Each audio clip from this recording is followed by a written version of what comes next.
Are you sitting comfortably? Then we'll begin. 10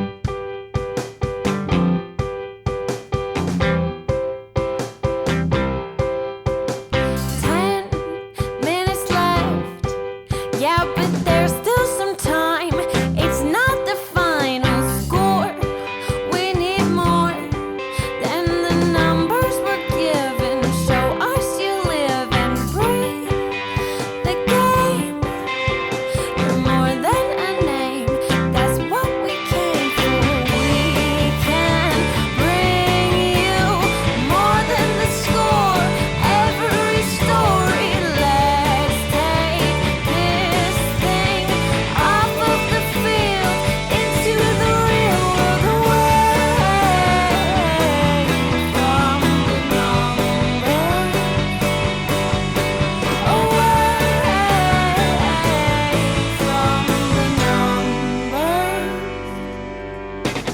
Welcome back, my friends, to the show that never ends. And there's still time. The AFTN Soccer Show, broadcasting on CITR Radio 101.9 FM for the unceded Musqueam territory at the University of beautiful British Columbia. I'm Michael McCall. And I'm Zachary Adam Eisenhower. And as always, we're back with another packed show of football chat. The season may be over, but the podcast will still keep coming with so much that we're going to be talking about over the coming weeks and months. It's our favourite time of the year, the off-season, running into the pre-season. We do all our fun end-of-season stuff. We're going to talk some Whitecaps end-of-season stuff, look ahead to some of the things that's coming up over the coming weeks from a Whitecaps perspective.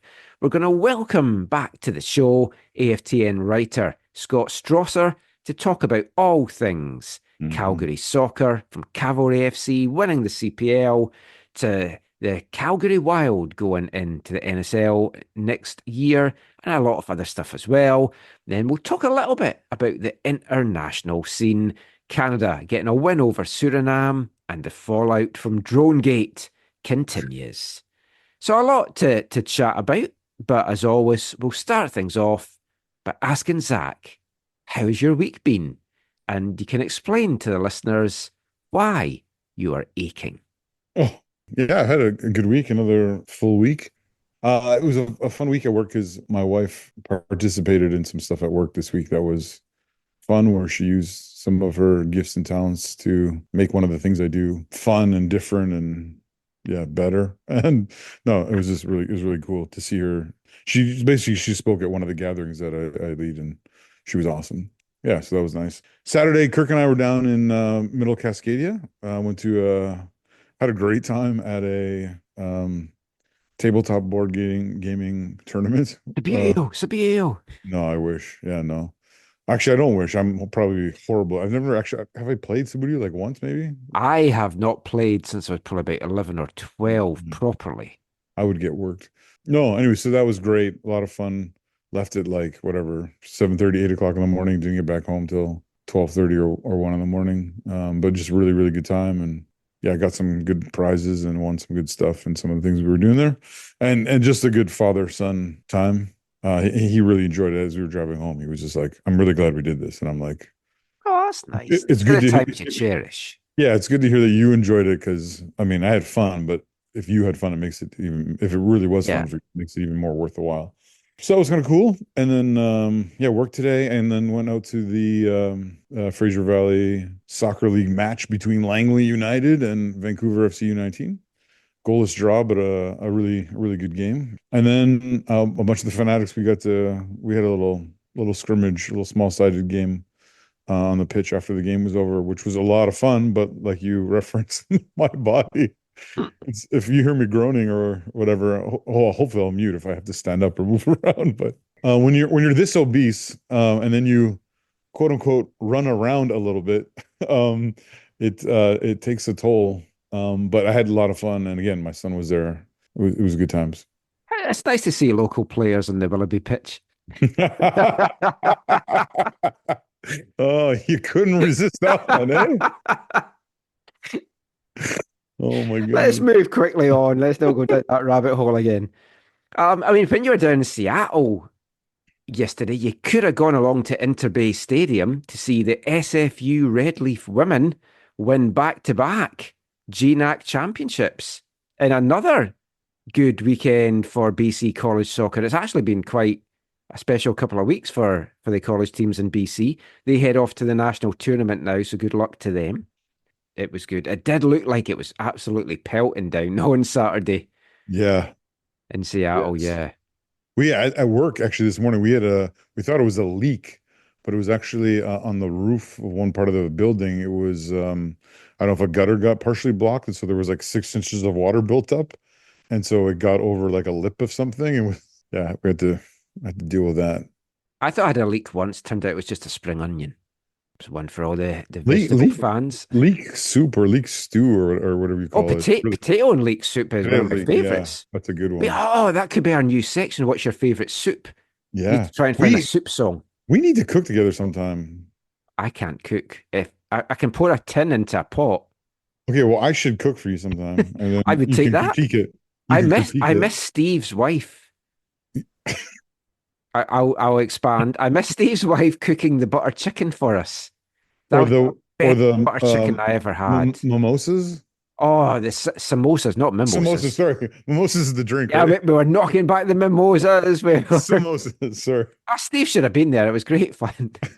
Uh, I was on a couple of calls. Like Thursday, I was on 3 different calls in the space of 2 hours. Jesse Marsh, the York end of season, and the Forge end of season calls. Tuesday, I was at the Whitecaps end of season presser. Spoke to Yohei, Brian White, Sebastian Berhalter, Vanni Sartini. Guy stuck his finger up my bum. Yeah. Oh, your annual checkup. Oh, I had that as well. Yeah. Oh They man. didn't do that this year. Really? Yeah, I was disappointed. I even said to them, "Oh, are you not gonna no prostate exam?" And they're like, "No, no, not this year." I was like, "Oh, it's the only reason I come to these. Oh my It's goodness. the only thrill I get." Are we allowed to talk about what today is? The day we're recording this? Yeah, I guess we could. I don't Happy, like making a big thing of this, but happy birthday, Michael McCall. You're thank you. 50 something. Yeah, actually recording this at 12:26 on my birthday Yeah. because we logged in at 10:30 and we've just started recording the actual show now. Oh, there's always things to catch up on. Yes. We never see each other apart from doing these. We've still got, as we were talking about, we've still got our 2023 Christmas presents to give each other. Yeah. They'll be coming with the 2024 ones. If you've been on Twitter / X this week, you'll see the mass exodus Oh yeah. as everyone is going to Blue Sky. So I opened a Blue Sky account last year, I think. I got the invite. Why that instead of Threads? You're not, aren't you already on Threads? Yeah. Is Threads not good enough? Well, Blue Sky. Do I have to get a Blue Sky account now? Yeah, Blue Sky basically looks exactly the same as Twitter and runs the same way as Twitter. I just went on it last year to make sure that I could get my handle. If you want to follow us on Blue Sky, I'm going to try and post on everything on Twitter and Blue Sky. I'm not leaving Twitter, but Okay. we'll be on both. So it's at aftn.bsky.social. So aftn.bsky.social. Just when I need another social media app with another password. Yeah, there are some apps apparently that can help you just automatically cross post. Some of them Oh. cost money, so obviously I'll just manually do it. Yeah.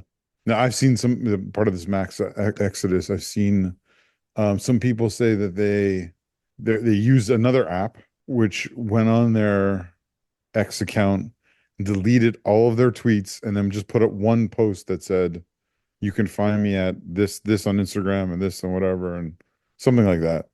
So it just did it all in one go for you. But I don't know about the deleting things. No, I mean, Twitter, like I'd still call it Twitter. It's not a nice place, but I've got nearly 7,000 folk following the account in there.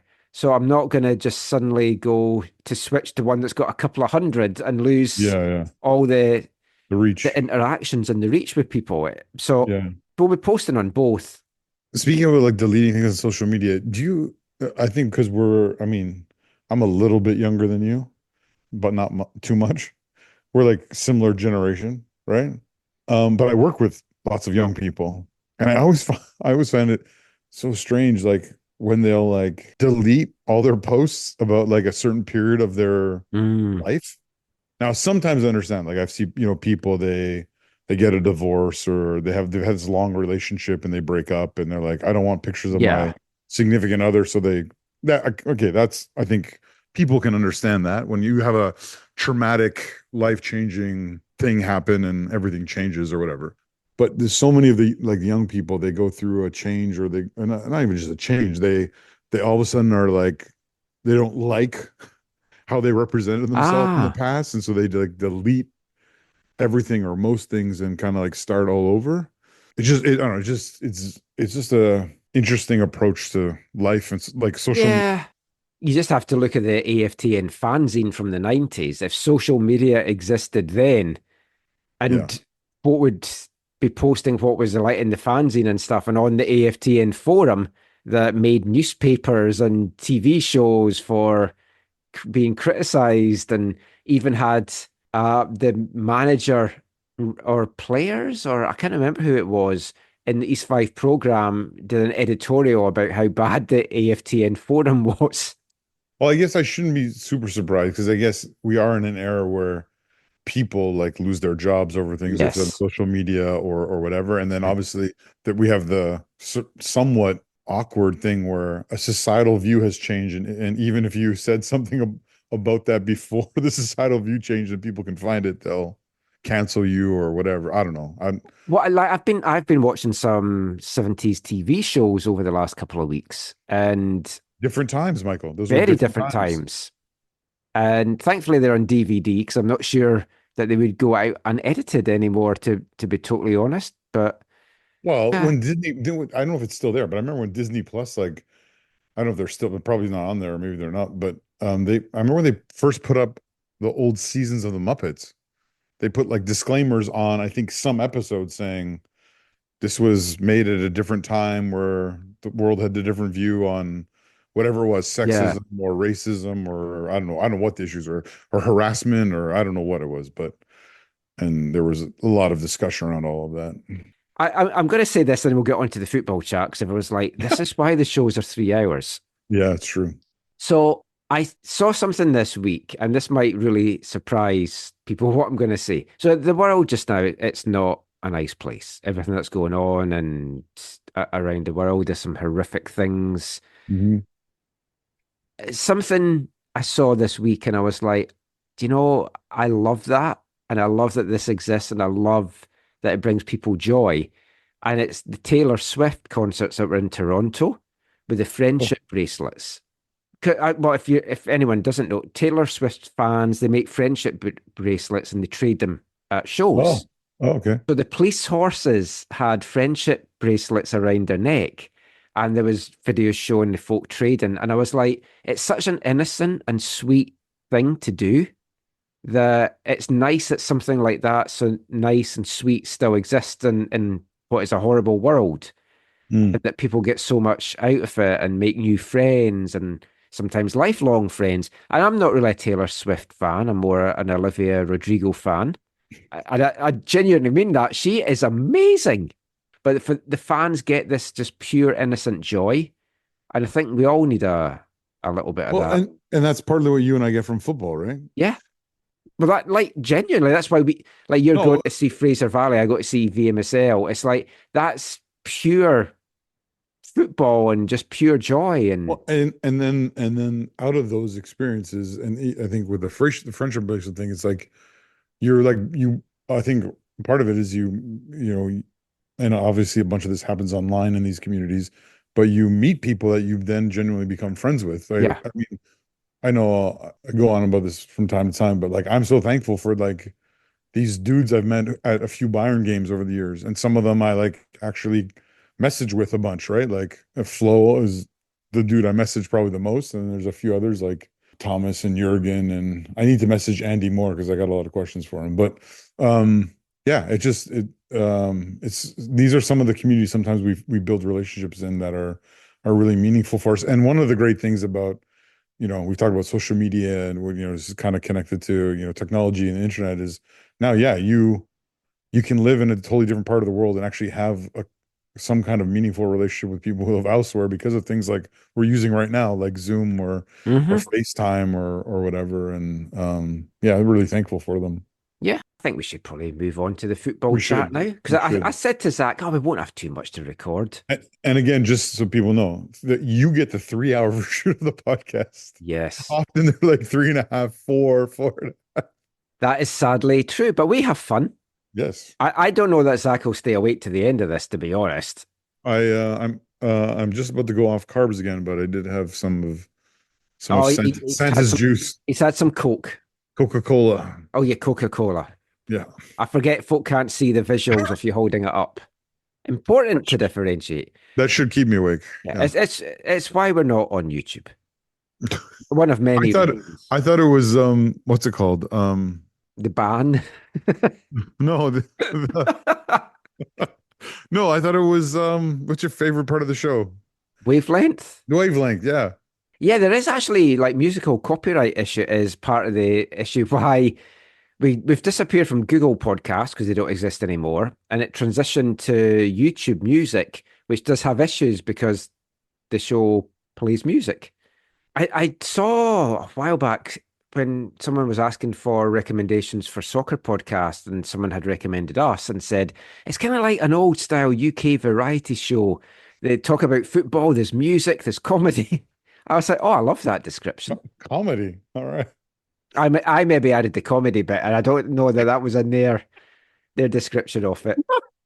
The Scottish guy tries to be funny. Oh, my goodness. Comedy. Oh, Michael. Talking about comedy, the Whitecaps held their end-of-season press conference on Tuesday, and Vanni Sartini was, some of his remarks I've written down here. I'll just read you them. So this was some of his comments that came out of the press conference.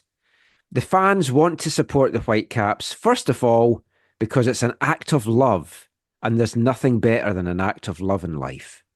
It's very deep. I don't know if it will be next year.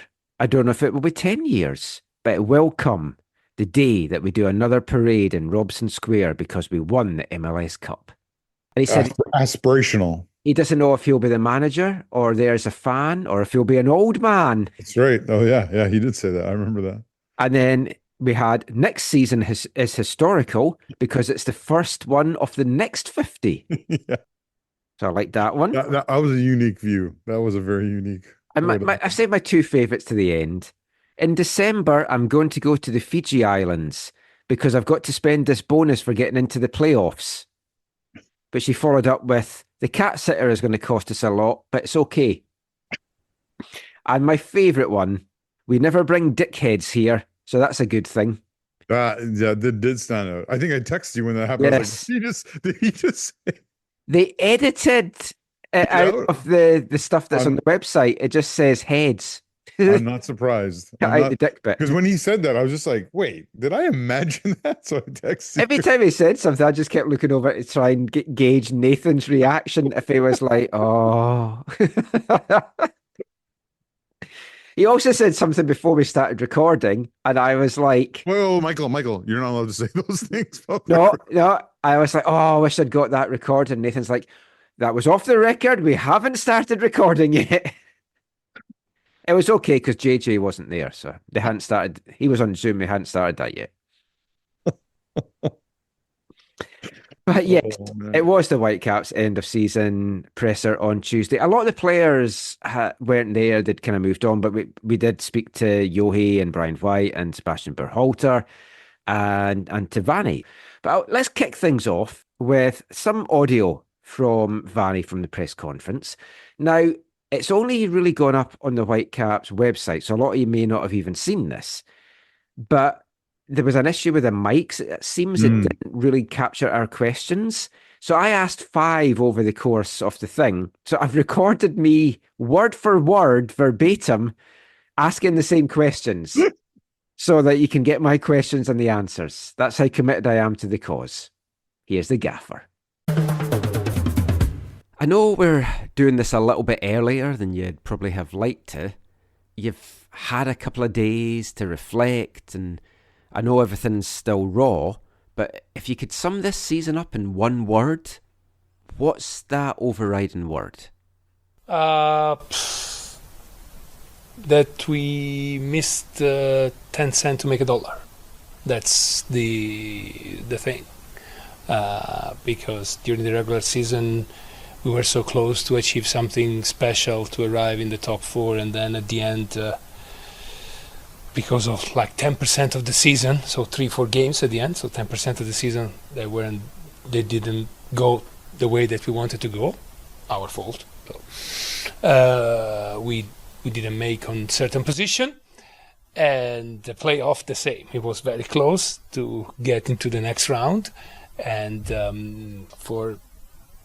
literally kind of very small percentage of, you want to call it luck, you want to call it them having top players, we didn't go through. So, but the most important part, I would say, is the regular season, because there's no shame or no problem losing against LAFC 1-0 in their stadium, a playoff game that is very balanced. I would say 50-50. The regret is that game should have been at least a conference semi-final, not a first round. That's a lot more than one word. You know, I like to talk. If you look at this season, yeah, there's no doubt this is the best team I've seen in the Whitecaps era in MLS. Yeah. And the most talented, and playing some of the best, if not the best football that we've seen here. Do you see this as a season of progression, regression, or pretty much the status quo? I think, as in terms of quality of the game, a season of progression. I think I agree with you, we never played well like we played for, majority of the season here. And the other big progression that we did, we played well when it counted too, like the 2 playoff games that we won, the in and out game in the Canadian Championship, and so on. So, I think it was a progression season. I think that, and also in terms of numbers, because I have to tell, we always track every numbers that we had. It was a much better season than last year in terms of how many chances we created and the expected goals. It was a much better season than last year in how chances we conceded, so in the expected goals that we conceded. It was much better than last year in set plays. We need to be, I would say, better to be consistent, let's say like this, to be good when it's not able for us to be very good. I think that's the next step. And because when we were in form, when we had the possibility to work 1 week between games, we had a record that probably is top 3 in MLS. And then we had two parts of the season, one right before the summer and one right before the end of the regular season, where we did probably, 5 points in 11 games. And so that's something that you need to really see as I would say, when you can't shoot for the moon, you have at least, you have to see at least to try to do the basic and go for the sky instead of falling down. So that's I think it's a good, I would say, learning lesson for the next year. So just to go back to something you were talking about with strikers and goals, the team scored 3 less goals this year, but on paper were a more potent attacking force. Yeah. When Demir was brought in, what I was hoping for was the old-fashioned big man, small man strikers, like the old Torre André Flo, Gianfranco Zola one at Chelsea back in the day, to give you an Italian connection. That didn't happen. Would you like to see that, or do you think that there's not room for that in the modern game? Yeah, not in the way that you say, because it was the 90s, so it's a completely different game.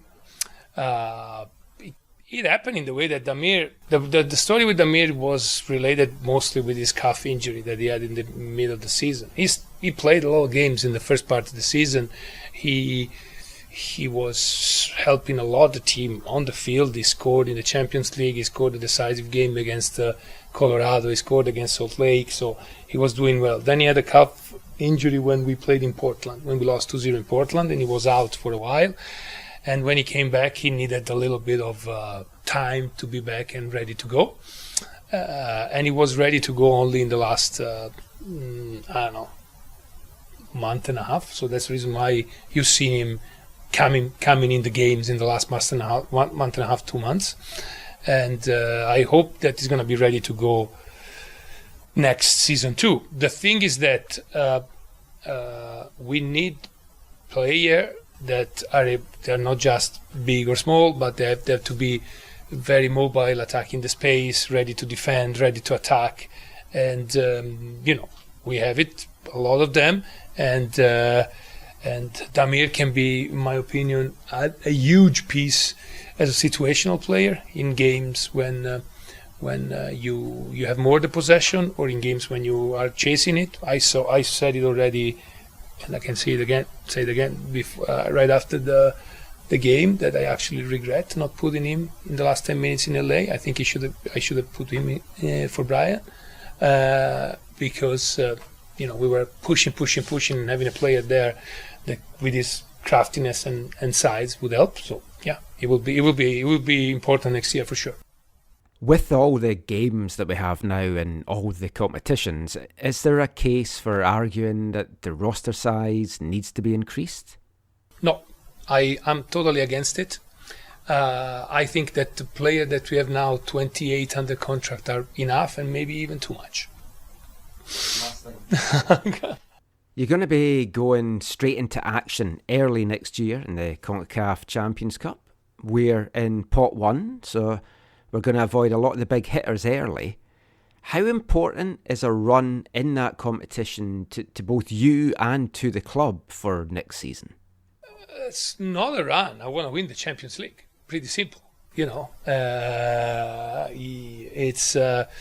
really important to try to do well. It's international football. I know it's not so fancy in North America and everyone, but it's something that would probably be the biggest trophy that this club had. So we will try to go as far as we can. Even last year, so we played already with big team, Tigres, Leon, in the end, we can go away. I think we can go away in every competition, to be honest. It's the thing, but I think the main objective for the team next season, I think it's gonna try to be in a better position in the regular season in the MLS, because that is massive when you arrive there. Because you've seen at East there have been a little bit of upsets, but you've seen how much important is the home advantage when you play here in the playoff. He's the gaffer. You can't try it on with him. He's the gaffer. Even when he's on a limb. He's the gaffer. When his back's against the wall, has the answer to it all. The gaffer, Vanni Sartini there. Just my questions to him. We'll go over some of the other things that were discussed in this part as well. But I'll kick it off with another top quote that he mentioned there. When I said to him, if you can sum up the season in one word, and then he gave a 2-minute answer, which is typical Vanni. We missed 10 cents to make $1. Oh, yeah. 10% of the season, he feels, cost him fourth and advancing in the playoffs. And I think there is a good argument to making that. Now, he said you could call it luck, or you could say it's because they had top players, like in LAFC. And although there is an element of luck, I still, we touched on this last week, I think in terms of quality, he feels it was a season of progression. And we talked about that last week, but he feels that they played well when it counted. In terms of numbers, that they were definitely better when you look at chances created and expected goals. And you all know my thoughts on expected goals. But the flip side of that is if you're looking at numbers, as we talked about last week, it was less points, it was less goals, it was a lower league position. So I stepped away by the mic by that point, so I couldn't come back and say, but my numbers are different. But we'll speak to Vanni before the end of the year, so we'll talk about it there. But I got some tweets in because I asked people last week, Yeah, this do is you good. feel it was progression or regression? So you can read a couple of these, but I'll kick off with Darnell at Law of Darnell, former sponsor of the show. He said, this was such a good point that I hadn't even thought about. The squad progressed, but not enough to outstrip the average improvement in the league. And so overall, the season was about the same as last year. I don't know about the same as last year, but I mean, this is something I feel like we've talked about every year in the MLS era. Yeah. Where you're like, even the years where you're like, oh, they've made such improvements at the Whitecaps. You're like, but if you hold it up to the rest of the league, because remember, it's a league with this, that is shaped significantly by the salary budget. Mm-hmm. And as much as you see one club making improvements, everyone has that incremental increase of the cap budget to utilize. Well, we spoke in the preseason preview about what Colorado had done. Mm-hmm. And you kind of saw that it kind of paid off. It was an up and down season at times for them, but it paid off. But yeah, the other, like, we can improve, but other teams then, your LAFCs, your LA Galaxies, the kind of destinations of choice for a lot of the top players will have always improved a little bit more because they've got that extra money. They've got the lure of being in LA. Now there's the 4DP possibility for clubs as well, which is kind of an interesting one. But yeah, we've got some other tweets as well on this. So this is at Kinsing Cheng. Great podcast. I would like to point out that the starting 11 is definitely stronger this year, but I feel like depth fell off. Whenever it came to substitutes to change the game in our favor, I didn't have high hopes. I think it's a year of more of the same. I think that's, again, also some valid perspective. Yeah. The Whitecaps starting 11, I think everyone would say is the strongest of the MLS era. I think it also is fair to say that the depth isn't quite what it needed to be. And I think we highlighted some of the significant pieces to that. I think Damir Krylak is who we all had high hopes for, and we're all excited to see what he would do for Vancouver instead of the ways in which he destroyed Vancouver when he was playing against them. Didn't quite work out, and maybe that'll change in year 2 of his contract, or maybe yeah, not. it looks like he's not going anywhere. But I mean, there were some games, especially home games, that we're trailing or it's tied, and you look at the bench and you're like, I don't know who's coming off that bench to change that's the going to game. be that difference maker. That's fair. And it's tough because if you bring in better players, everyone wants to play. So then you've got more that you kind of keep happy. Yep. So it's keeping that balance. But you feel a manager like Vanni could do that. And like he talks a little bit later on about the culture, and he says that it's key that whatever personnel changes there will be, the culture has to stay the same. And he says because the core of the group are going to be returning, it makes it easier for new players to kind of slot straight in there. So we'll see if that pans out. At _Hoogie_ said, good episode, lots of talking points. I think it was a bit of progression, but the circumstances were unfortunate. Sam's injuries, players away on international duty, the travel schedule, Armstrong taking forever and a day to get fit. It will be a fight to keep up in the off season. The only pushback I would have to that perspective is I don't think you can be caught unawares by Sam being injured. It's been a part of his career. I don't say to be mean or whatever. No. More a statement of fact. Mm-hmm. And the Stuart Armstrong thing, I mean, it's connected to the only time they could bring him in.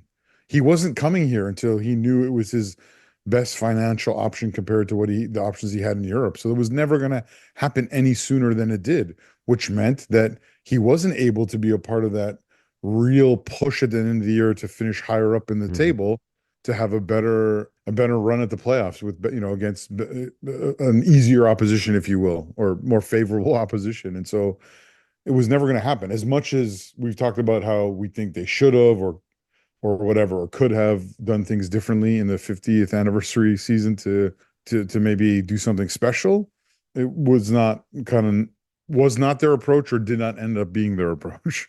So the next one, the Chambersian one at Machambi said, I agree with your opinions re progression, although for him it was touch and go as we slid into 8th at the end of the season. So, I mean, that is fair. It did dip, and other metrics as well were lower. And you can talk as much as you want about, we created more chances and expected goals was higher.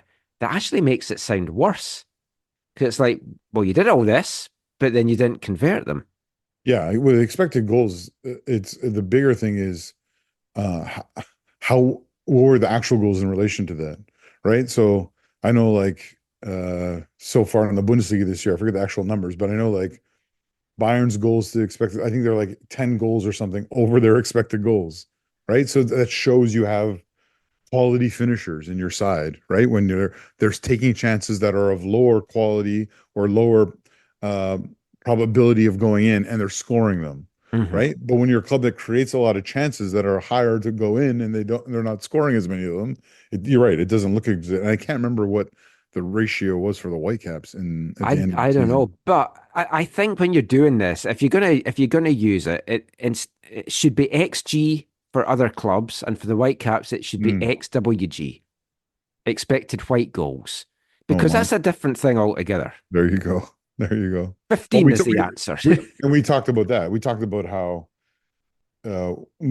regardless of what you think of what they did this year, bringing in Krylak to be another option up front, looking to 2025, it feels like they really do need to bring in someone. Yeah. Not to challenge White, to maybe partner White, or to. But there was kind of some hints later on, stuff that Vanni said that will come to in a sec. That could be what they're looking at. But so much of the things right now depends who stays, yes, who goes, how do they go, and various things like that. Totally. This is the last tweet, right? Yeah, last one that we'll read out tonight. Tim Altman at Prague01. A slight progression in terms that this was the most fun to watch team. They could actually string together some passes together. There was some lack of finish and quality in the final third, and performance at home was poor, especially in key matches, but injuries and poor schedule partly to blame. I think that we touched on this a little bit last week, but I think that's a really important point in terms of this being like the most exciting side in the MLS era.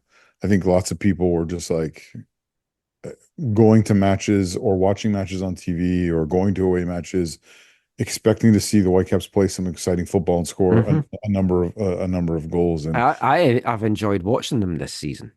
Yeah, always appreciate Tim's perspective on things. Yeah, there's been seasons in the past under MDS, under Robbo, where, well, I was going to say you're getting results. Maybe MDS didn't quite get those results, but under Robbo, he was getting the results, and it wasn't pretty to watch. And ultimately, the result is what matters to me. But there's games I was at that was like, oh, this is painful. And it's balancing. I'd still rather take the result at the end of the day. If you grind out 1-0 wins all season, I'll take that. But it is also nice to be entertained, and you go home going, that was a fun match. Vanni said they need to be more consistent, and they need to be good when it's not possible to be very good, such as if players are away on international duty, or if there's a lot of games in short spell. They can't be at their best, but they need to still be good. They might not be their best, but they have to be better. I kind of took it to be than what they were on occasions. And some of that comes back to the depth aspect. There's also the tactic side of things. And Vanni again talked about what he learned this year. And one of his regrets being that he played players for their potential as opposed to if they were ready to play. And he didn't want to yeah. specifically say what players, Yeah. occasions, and he maybe just needs to be like, look, I know what you're telling me, but my head's saying otherwise, so we're not going to start you for this one. And it's a tough thing. It's all about player management. It was one of the nice moments of Vanni's time sharing in the media availability where he held up his hand and said, "Yeah, this is something I would do differently," which is something you want to see, right? From your coaches. They reflect. You want to see a coach's learning. Yeah, and a willingness to change or do something different or whatever, or even just the admission of, yeah, I got that wrong. Now, obviously, he's done this a bunch of times post match as well, but well, he said again he should have played Krylak. Yes. But for the last 10 minutes of the LAFC game. So he talked about defending. And this was an interesting one because he talked about the need to be defending with players in front of you as opposed to having to chase back to defend by maybe being too aggressive and having too many players up the field. So do you put that down to the tactics where you had overcommitted, or is it that players weren't getting back quick enough or showing the commitment needed? But I do agree, it's way easier to defend if you're behind because you're forcing them to come and you can keep a high line or a low line or a high block, a low block, however you want to play. But if they're in front of you, it's way better. Let's look at the Bogusz goal.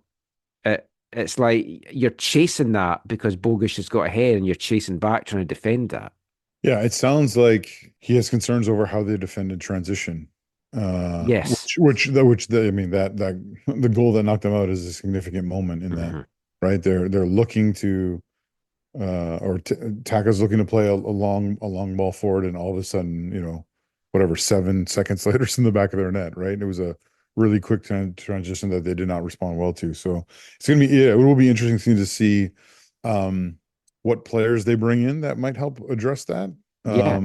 Well, if they're not going to be maybe as aggressive, it might be more midfielders that come in as opposed to attackers. But then they also have to work with what they have. And as much as Rank, like as an example, as much as Ranko's been kind of a stalwart for them, he's also he could be supported better by quicker guys on either side of him. Yes.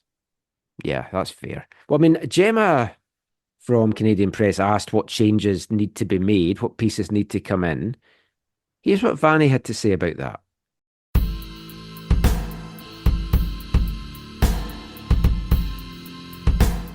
Yeah, it's a good question, and I think it's a lot related on what we're gonna do also on the front of players that are going out. So I gotta be honest. If I have to tell you now, we need something. We don't need anyone.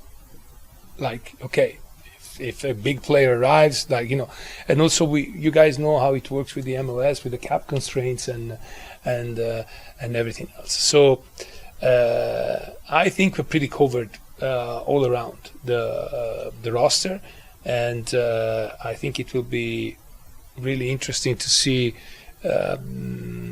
if there's some movement out on how we get in. The thing that I would say that the way better coach than me, Marcello Lippi won the World Cup with Italy. So that's he said that the way that you decide to play in a certain way, it's given by the striker that you have, and that was the same this season. We played in a way with the wingers and everything because Fafa came and So I think. We will see if there will be an addition in the front, because that's actually from a coaching perspective is something that make you think, okay, maybe we have to switch something from a tactical level.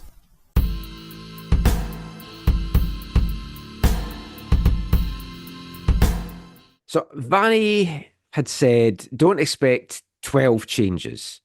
And he says a lot will depend on players going out.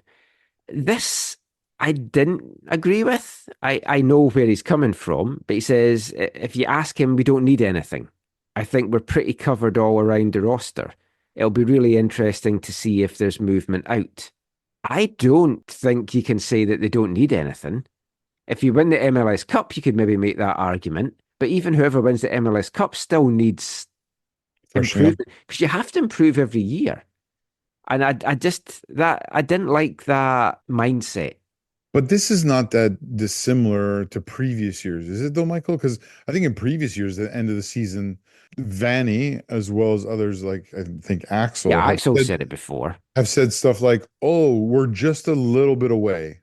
Like we don't want to make crazy amount of changes. We just need a couple, like one or two pieces kind of thing." And this kind of comment is not that dissimilar for me. I agree with you. It sounds a little bit concerning. I don't think it'll play out that way. I think it will Oh no, play. I don't think it will Yeah. either. Yeah, okay. I think he's so loyal to his core and his Yeah. group, and he doesn't want any of them to go It- because some of them he's had for 3 years under his charge. and whether he means to or not, maybe in one sense, it also lowers expectations. Yeah, yeah, that's true. He did say that whatever the forwards will look like for 2025 will dictate like the personnel, the lineups, formations, tactics.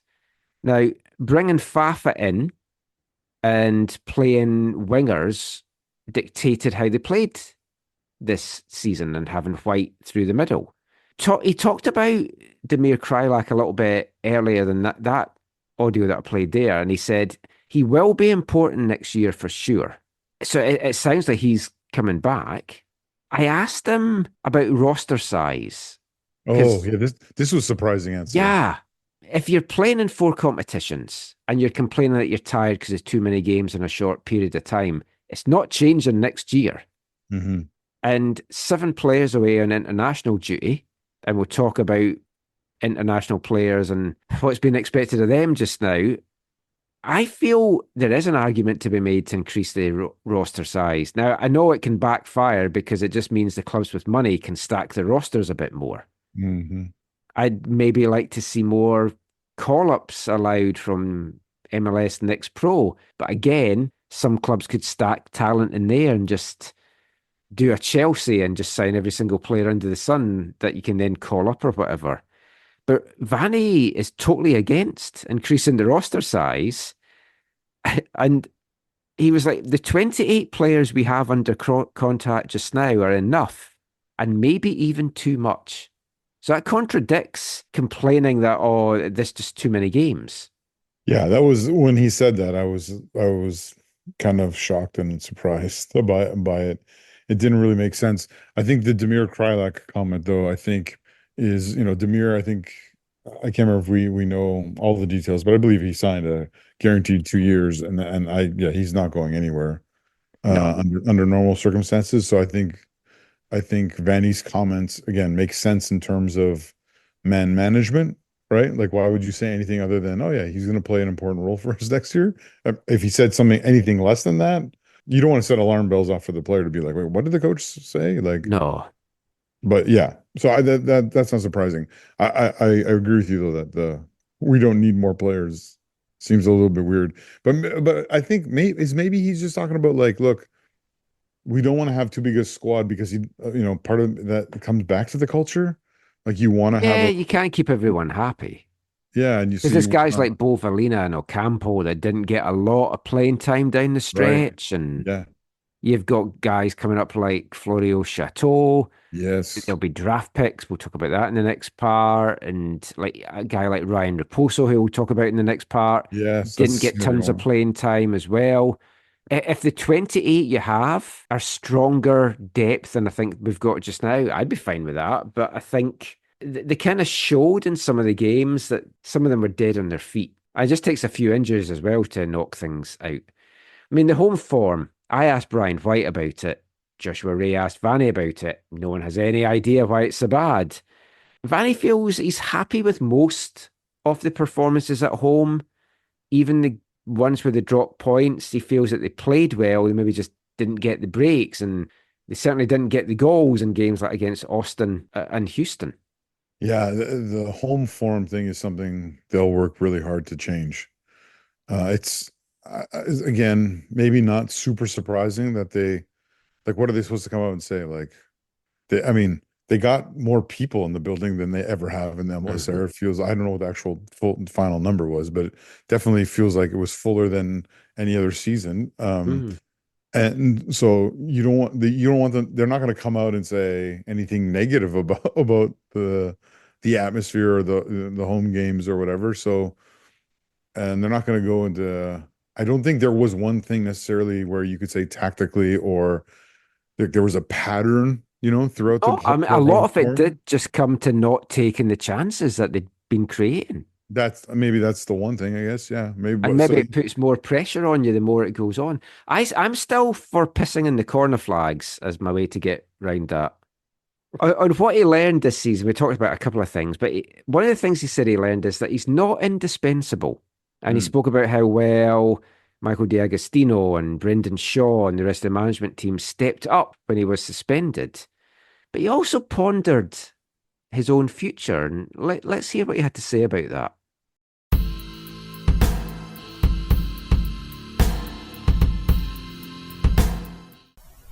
So when you coached a group of players for a lot of years, like I did, like most of the guys, they've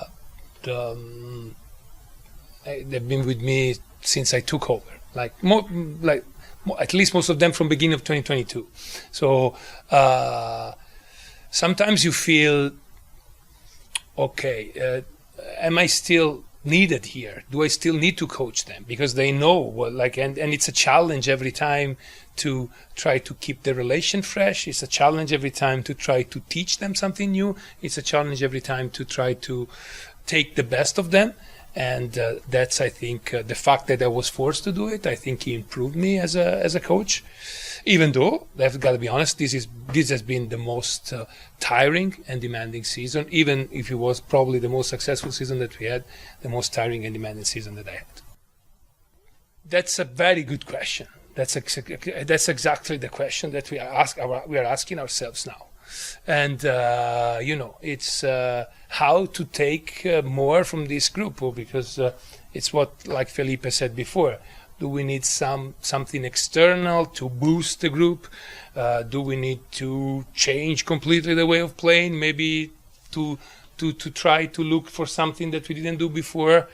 Do we need another coach? Maybe the same player with the same coach, with another coach, they can do better. So I think the club, it's more the one that needs to respond to you about that. And but I think that this group is going to be ready to fight for top position the next year.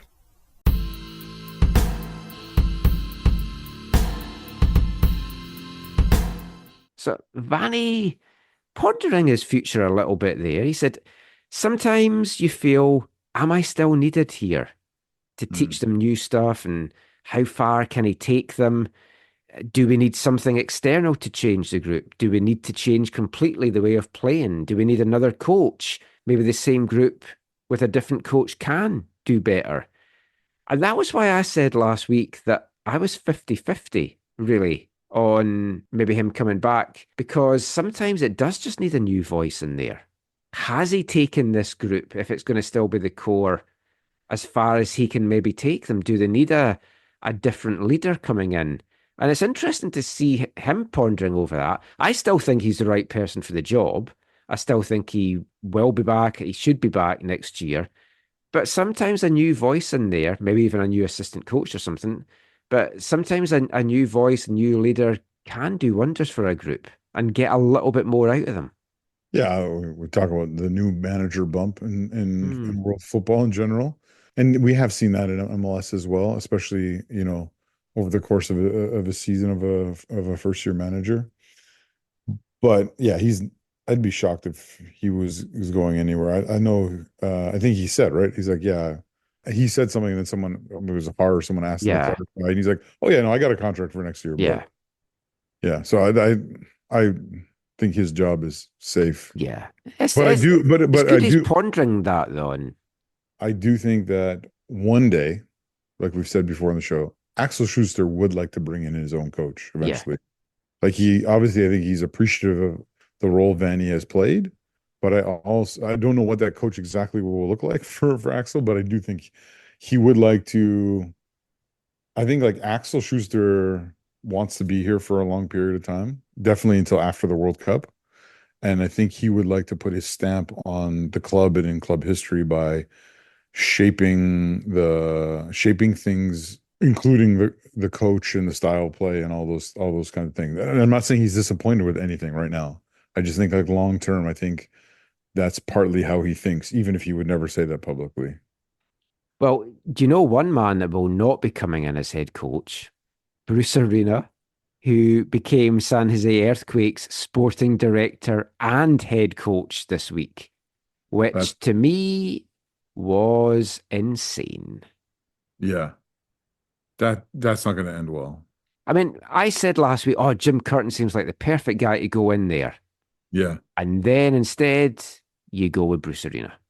Someone told me not that long ago about Bruce Arena that, yeah, he was not a great, he wasn't the greatest coach in the world, but he always had players in his locker rooms who had the right mindset, the right mentality, the right type of leaders that even if players maybe didn't always tune into what he was saying, they followed those leaders on the pitch. I don't know how that's going to translate into San Jose, especially because of how they've chosen to go about building their squad and the type of players they brought in. Yeah. I mean, you feel there's a huge change coming there next year. Also, wasn't he in trouble at the end of his time in Yes. England? Some comments that were never explained what he said, but then he was suspended, and then he was still suspended come September, and he stepped down from the role on September 10th. So again, it wasn't nothing. No. The MLS doesn't suspend a coach, and I don't think there was any he filed a grievance against him because of it, right? Like, yeah. It did. Anyways, yeah. I just think crazily it hasn't. Yeah, it hasn't stopped him getting another job. But you'd think in this moment in MLS history that someone's got to ask that question. Maybe again, not of him, but of the organization. I haven't seen what the San Jose fans or media have kind of said about that, but yeah. That's just a wee aside. Let's round this part off. Vanni felt the group can be a top group next year. Let's hope that is the case. And the start of preparing for 2025 is coming as of now, with all the various MLS mechanisms that are going to be starting off in the next few weeks. And we'll be back talking about those after the first song this episode from this month's album of the month. Hi, I'm Stuart Armstrong, and you're listening to the AFTN Soccer Show.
Right on cue, an Eerie missed. They one of their plays blew in and settled in every inch of my flesh, my face unscrewed in last-ditch defiance, but soon surrendered when realising it was all alone.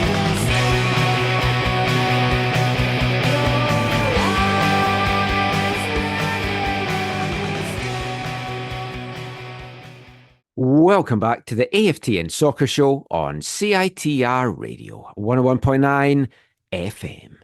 And kicking off this part, it's the first of two songs from our album of the month. It's Leicester band Prolapse and their 1997 album, The Italian Flag.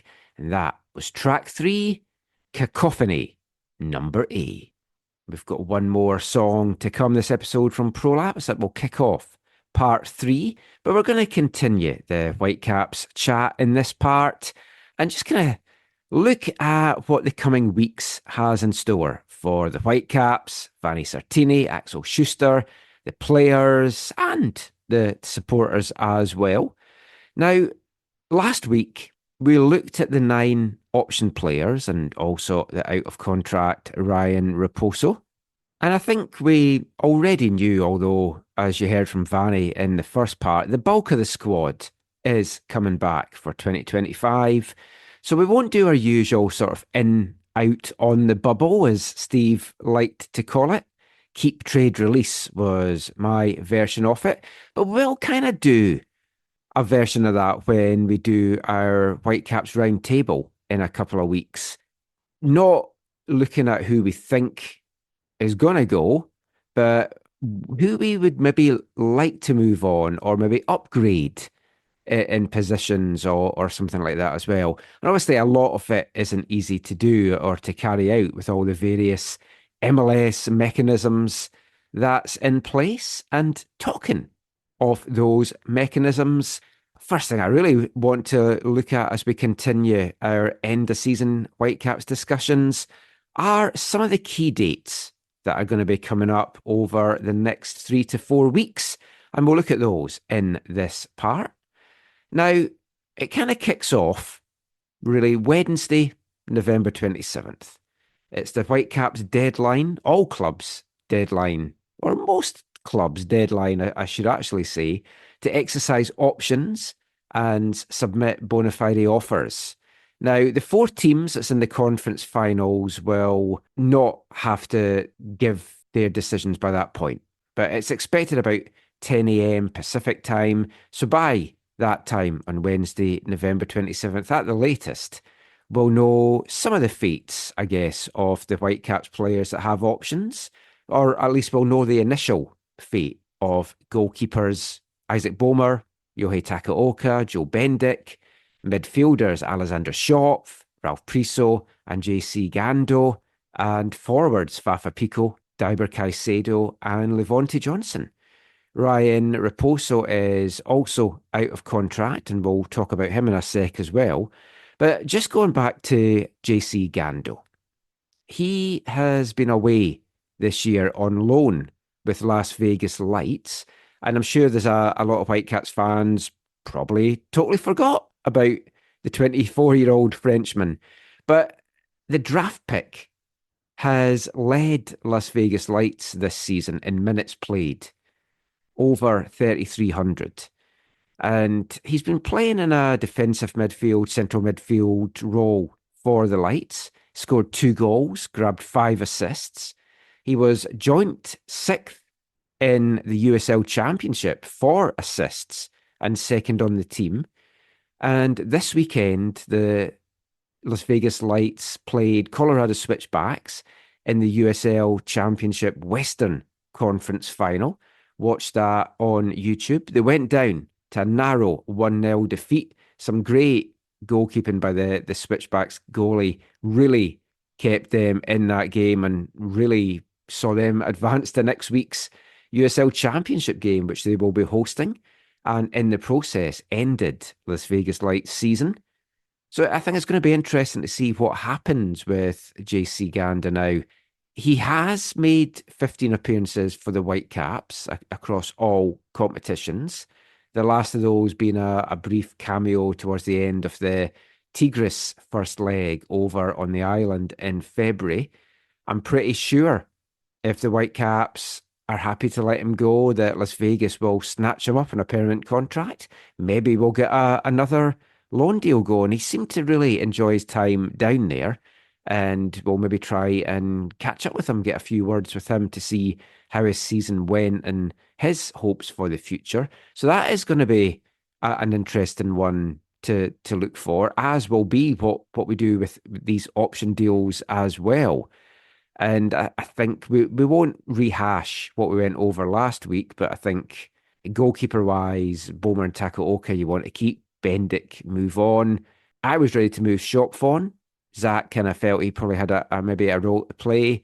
I'm 50-50 on Ralph Priso. I know that Vanni's very high in him, and obviously would love to have Fafa Pico and David Caicedo back. I just don't think you can bring both of them back, as I said last week. And Levonte Johnson, time to move on, probably to the CPL. Ryan Raposo is going to be the interesting one because out of contract, and he had an interview with JJ Adams before the end of season availabilities and everything, and said that he was happy to explore free agency, see what that maybe offered for him.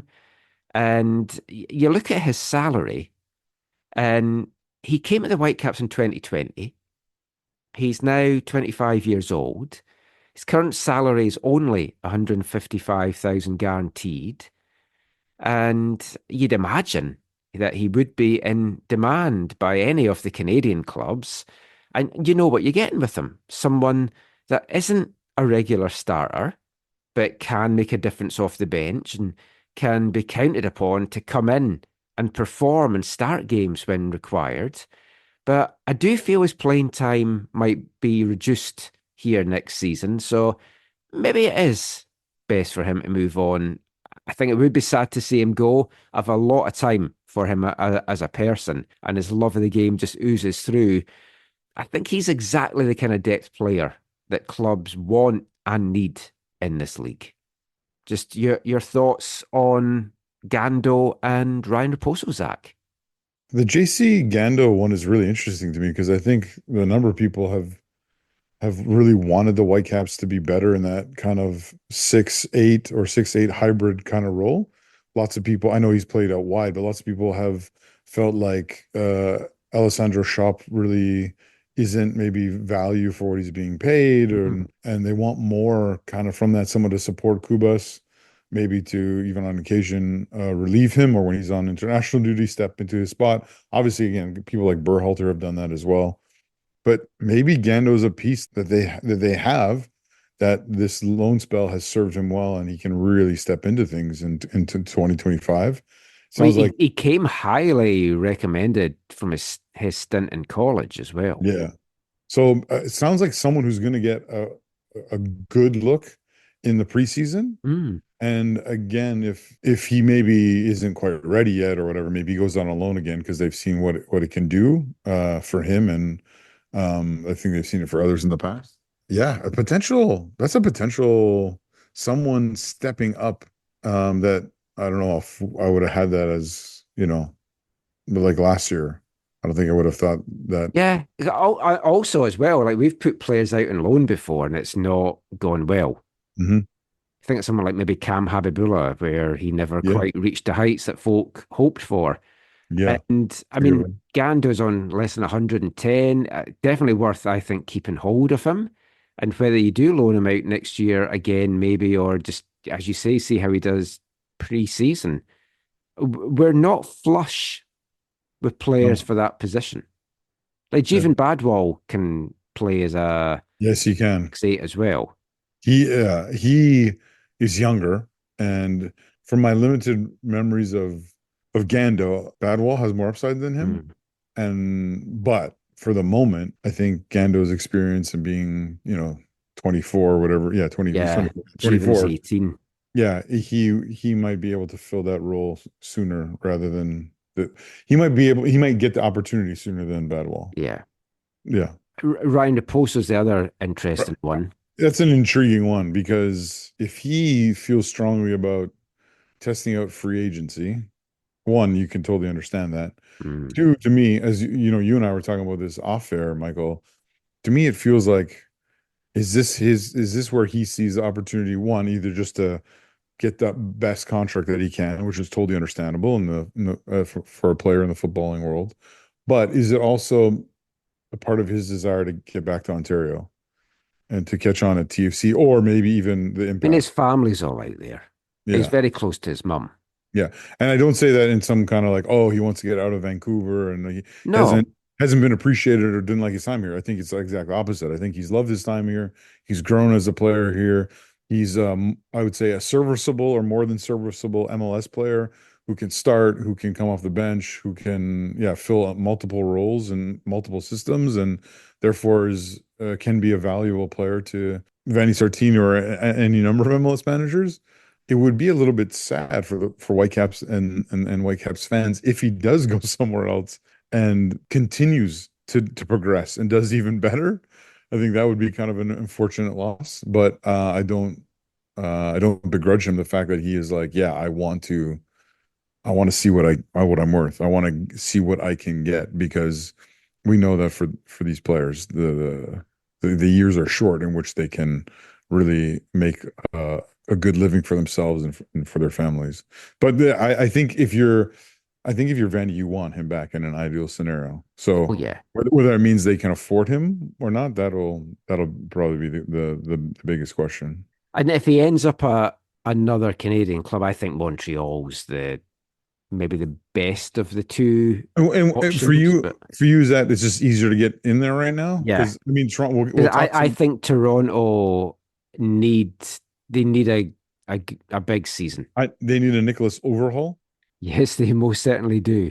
And they'll spend money. And I don't think they would see like a young Canadian guy as the answer to their problems. And yeah. I don't think he is. I think he could slot in quite well in Montreal.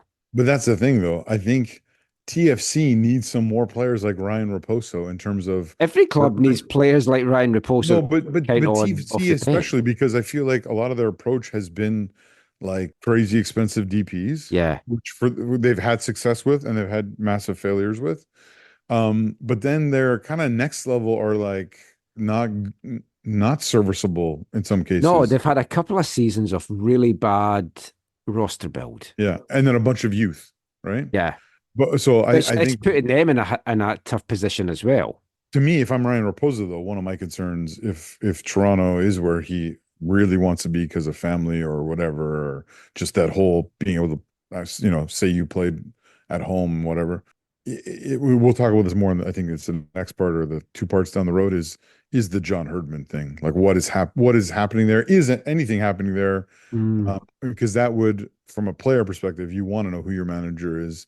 You don't want to go into a situation where like, oh, in 2 months or 3 months or 4 months or beginning of next season, is this going to be the manager? Yeah, and like right now, TFC might be thinking, well, there's no changes coming, but it might be out of their hands. So exactly. Again, not to preview what we're going to talk about. No, later. but no, it's true. So after all those options are taken, declined, re-signed, whatever happens, it's a bit of a lull before everything kind of kicks in from Monday, December the 9th. It's a half-day trade window from 6 a.m. Pacific time to 10 a.m. Pacific time. So 4 hours that clubs can do some trades within the league. And it will be interesting to see if the Whitecaps are busy in that window or not. The following day, Tuesday, December 10th, it's the CONCACAF Champions Cup draw. As mentioned in the last part, the Whitecaps guaranteed to be in pot 1, so avoiding some of the big hitters. And there's nothing to stop them getting drawn against the two CPL sides, Cavalry or Forge. We'll talk a little bit more about the CONCACAF Champions Cup as we're closer to that day, and I'll bring you a little bit of audio as well with the thoughts of Forge head coach Bobby Smirniotis and Cavalry head coach Tommy Bilden Jr. About that draw as well. Wednesday, December the 11th to Saturday, December the 14th, it's the MLS College Showcase. It's a closed door affair, and Vanni kind of indicated that he's probably going to go down and kind of do a little bit of scouting at that. The same day, though, December the 11th, it's MLS Expansion Draft. San Diego FC may select up to 5 players from the eligible player list, and the list of players eligible for selection in this 2025 MLS expansion draft will be released by MLS the day before, Tuesday, December the 10th. Now, as has been the case with the most recent ones of these, clubs can only lose one player. And if they do lose a player, they're compensated with $50,000 GAM. Woohoo, what a difference that makes. Now, some pertinent rules that will affect the Whitecaps here. 12 players from their senior and supplemental rosters can be protected. Generation Adidas players who occupy roster slots 21 to 24 and homegrown players who are 25 years old and under in the year that the draft is taking place are automatically protected. Clubs don't have to use a protected slot on them. So for the Whitecaps, that means Isaac Boehmer, Jeevan Badwal, Max Anker, and Sebastian Berhalter are all protected as homegrowns, and JC Gando is protected as a Generation Adidas player. So 5 players from the 29 on the roster are protected. Now, designated players and other discretionary players like TAM players, under 22 initiative players are not automatically protected, and the Whitecaps have to choose whether they want to protect such players or not. If a player isn't protected, he's available for selection by San Diego in the draft. If a player has a no trade clause in his contract, MLS clubs have to protect that player, and he will count as one of the 12 that they can protect. Now, clubs with 4 or more international players, so that's the Whitecaps, have to protect at least 3 international players. Other clubs that's got less than 4 have to protect like 3, 2, 1 in a kind of sliding scale of things as well. So we know that there's 29 players on the roster, including JC Gando. 5 players are exempt.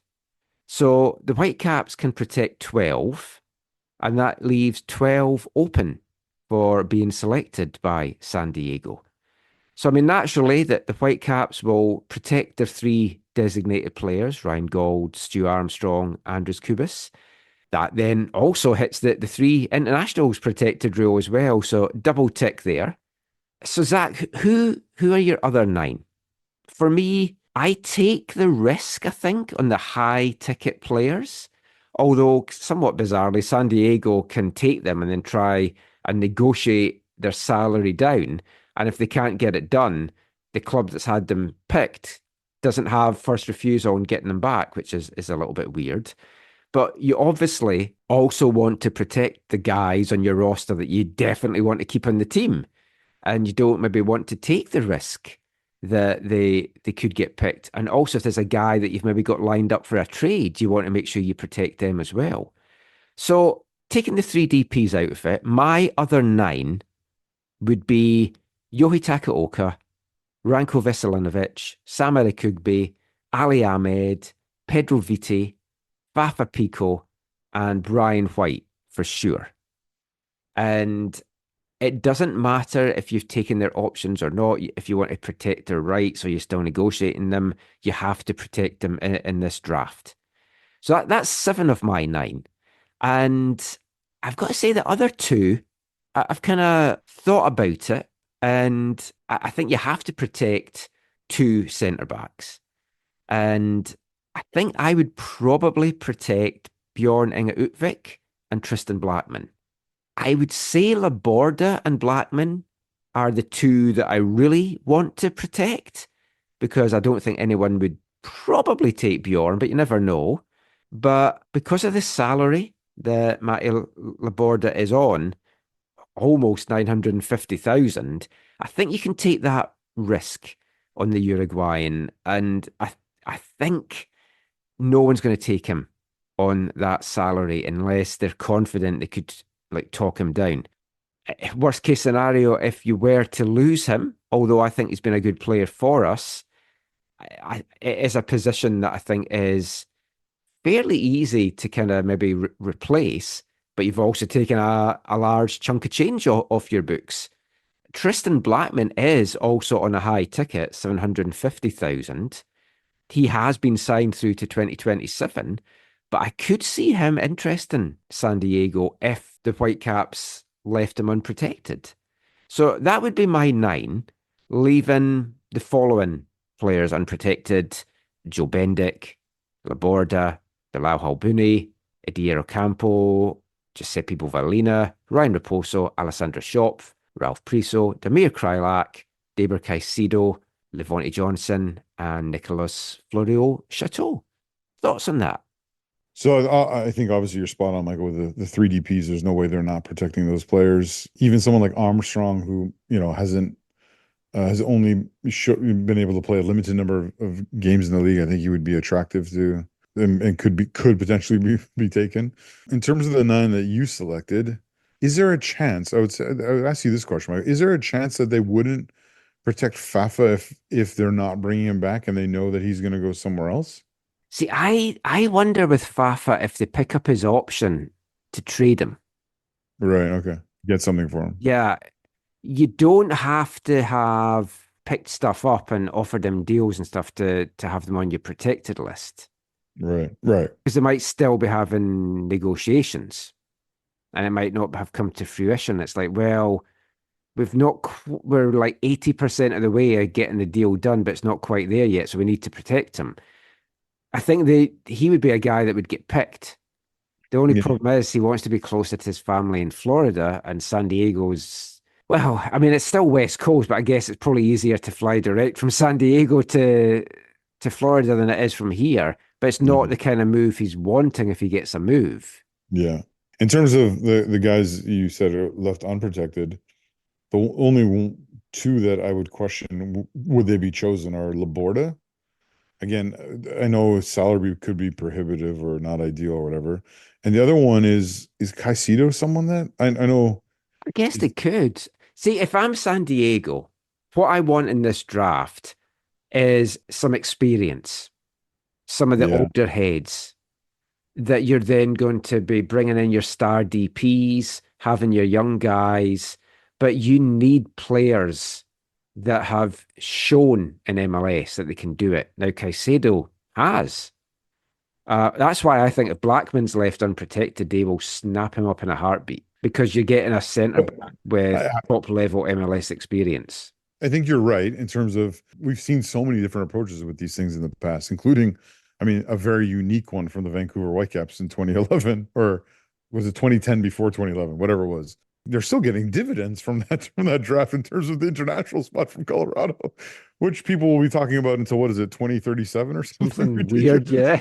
But yeah, I agree with you in the sense that if you're San Diego, if you can get some experienced veteran MLS players at reasonable rates, that would be great help for you. You're highly unlikely to be able to pick up someone young and exciting in this mechanism, or whatever they call it. But I think that secondary one of, are there players you can take that you can move? Well, that's the other thing as well, because it could be they take like a Fafa, with the intention of trading it to, say, Orlando. Yes.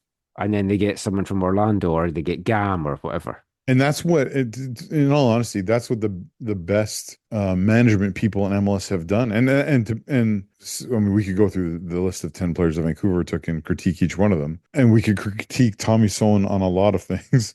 But one thing I don't think you can critique him on is they really had some significant plans for how to use that draft. And it feels like they explored maybe not all options, but they explored a lot of options, right? Like, who wants who here? Who can we move? What can we get for them? What's the value? Now, obviously, Tommy was not prophetic in terms of understanding how much a international spot would be worth in different seasons down the road, but that was, they got a player that they knew that they could move. They must have had some conversations ahead of time to figure this all out. Because remember, those guys were drafted, and then like that day they were gone. What was another famous Whitecap, Alejandro Moreno? Yes. Right? Didn't they draft him and like move him to Chivas that day or something? So there was The Colorado one with the international spot is the MLS equivalent of buying Apple stock back in the day. it's a 20 or 21-year deal. Wow. If you Google international roster spots MLS or whatever, there's a Wikipedia page, and it says active international roster slot trades. November 24th, 2010, Vancouver Whitecaps for use through December 31st, 2031. Wow. To Colorado Rapids in exchange for I mean, it's hard to say who got the better deal there. So with the expansion draft being over December the 11th, the following day, the Thursday, December 12th, free agency opens. 10 o'clock Pacific time. And in the past, the Whitecaps haven't been overly busy in that market, but last year they most certainly were. And from December 12th, clubs can engage with players other than their own that are eligible for free agency. Now, free agency eligible players are out of contract and option declined players who are at least 24 years old and have completed a minimum of 5 years in MLS. So it's just Ryan Raposo from a Whitecaps perspective. And one player that will now be available in free agency is Sporting Kansas City legend and AFTN heartthrob, Johnny Russell. Now, Johnny was let go by SKC this week after the club had their second worst ever MLS season. Now, Russell is 34 years old now. He's already been rumoured to be attracting interest from back in Scotland, but could he be tempted to a move out west, linking up with his old Dundee United teammates, Ryan Gauld and Stu Armstrong? Fantastic way of life out here. He gets to talk to me all the time. You just know he would absolutely love that, Zach. And he's been in KC since 2018, making 232 appearances, scored 67 goals, 39 assists, but injuries have derailed him the last couple of seasons. He is a leader. He was the club captain. And for me, he is exactly the kind of players that the Whitecaps could do with. And throwing him as a veteran into the attack, off the bench, the rare starts here and there, I think would be absolutely fantastic, but only if they can get him at a decent price. His salary this past year was $1 million. So they couldn't make that work and have Fafa Pico and Damir Krylak on the team as well. I don't know if Fafa doesn't come back. Is Johnny Russell an option, or is that my heart ruling my head here? Well, I think he could be great, and maybe he would combine well with his Scottish mates. No, seriously, I think he could be someone who contributes. The thing is, it feels a little Damir Krylak-esque, right? So I don't see them trying to go down that road. Or maybe I know that there's an age gap there, but maybe if Fafa does go, he's a player that they bring in. Yeah, I think it is tough to make it work with both of them and Krylak on the roster. Yeah. I mean, I've wanted him here forever. Like when it was announced he was released, the amount of folk that tagged me. Yeah. I mean, I didn't see it right away, but as soon as I saw it, I texted you. And you're like, yes. Dude, I've been posting on X about it a whole bunch.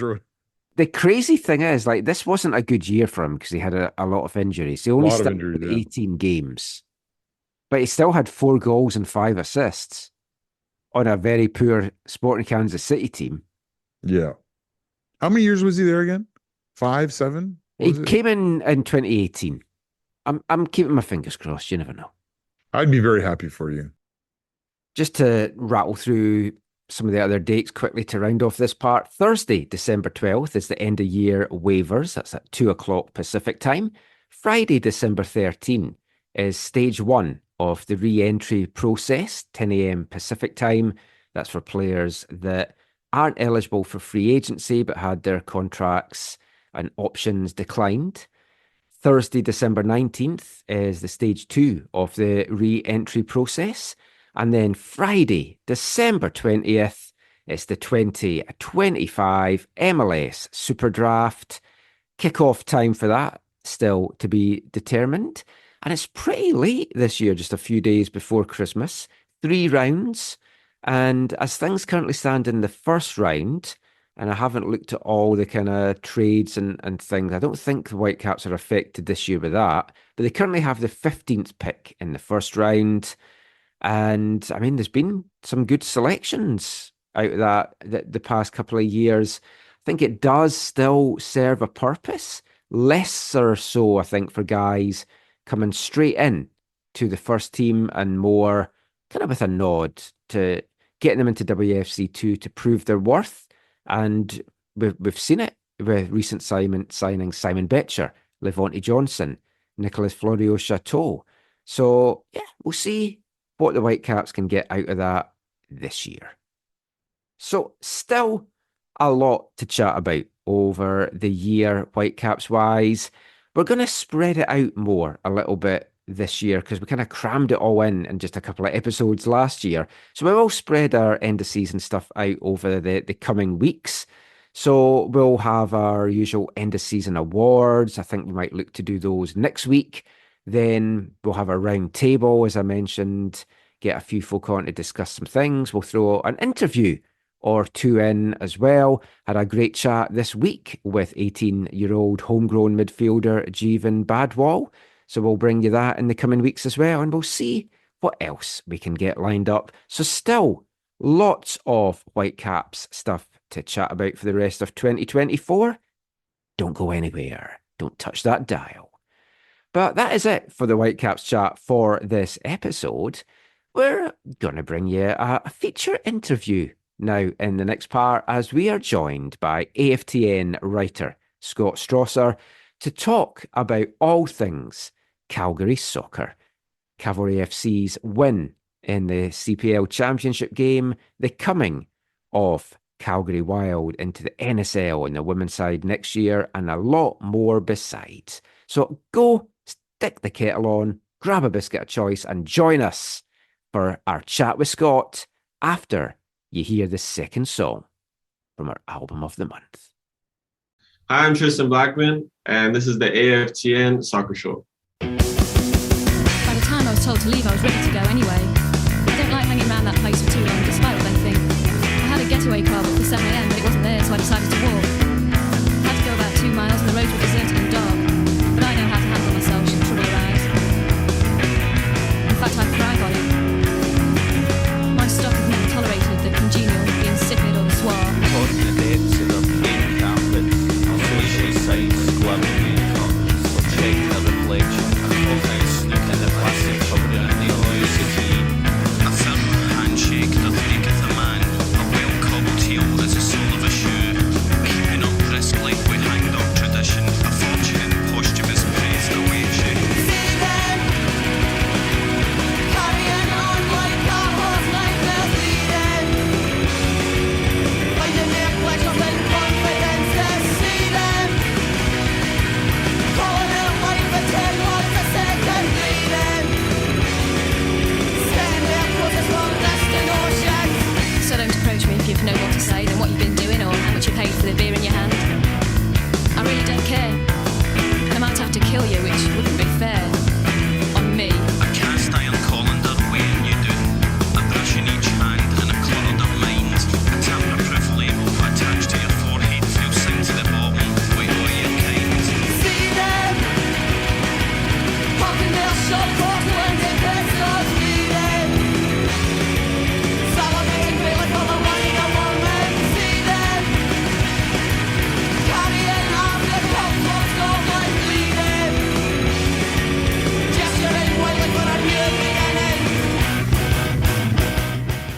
Welcome back to the AFTN Soccer Show on CITR Radio 101.9 FM. And kicking off this part, it's the second of 2 songs this episode from our album of the month, Leicester band Prolapse, their 1997 album, The Italian Flag, and that was track 4, Killing the Bland, a song that shows both vocal sides of the band in the one song, Scottish Mick, and the nice delicate female singing as well. So Good song. Hope you enjoyed them both. We'll have one more week of songs from Prolapse to come. Actually, maybe two.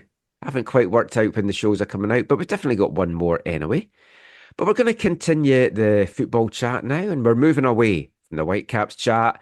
We're turning our attention to the Canadian Premier League and the champions, Cavalry FC, lifting their first ever North Star Cup just last weekend, finally slaying the dragon, and the spectre of Forge that kind of hung over them in these big championship games, and the man that has covered Cavalry from the very start on AFTN since 2019. We've had him on the show a couple of times, meant to have him on a lot more, hasn't quite worked out that way, but have to have him on after that championship success. Welcome back to the show, Scott Strasser.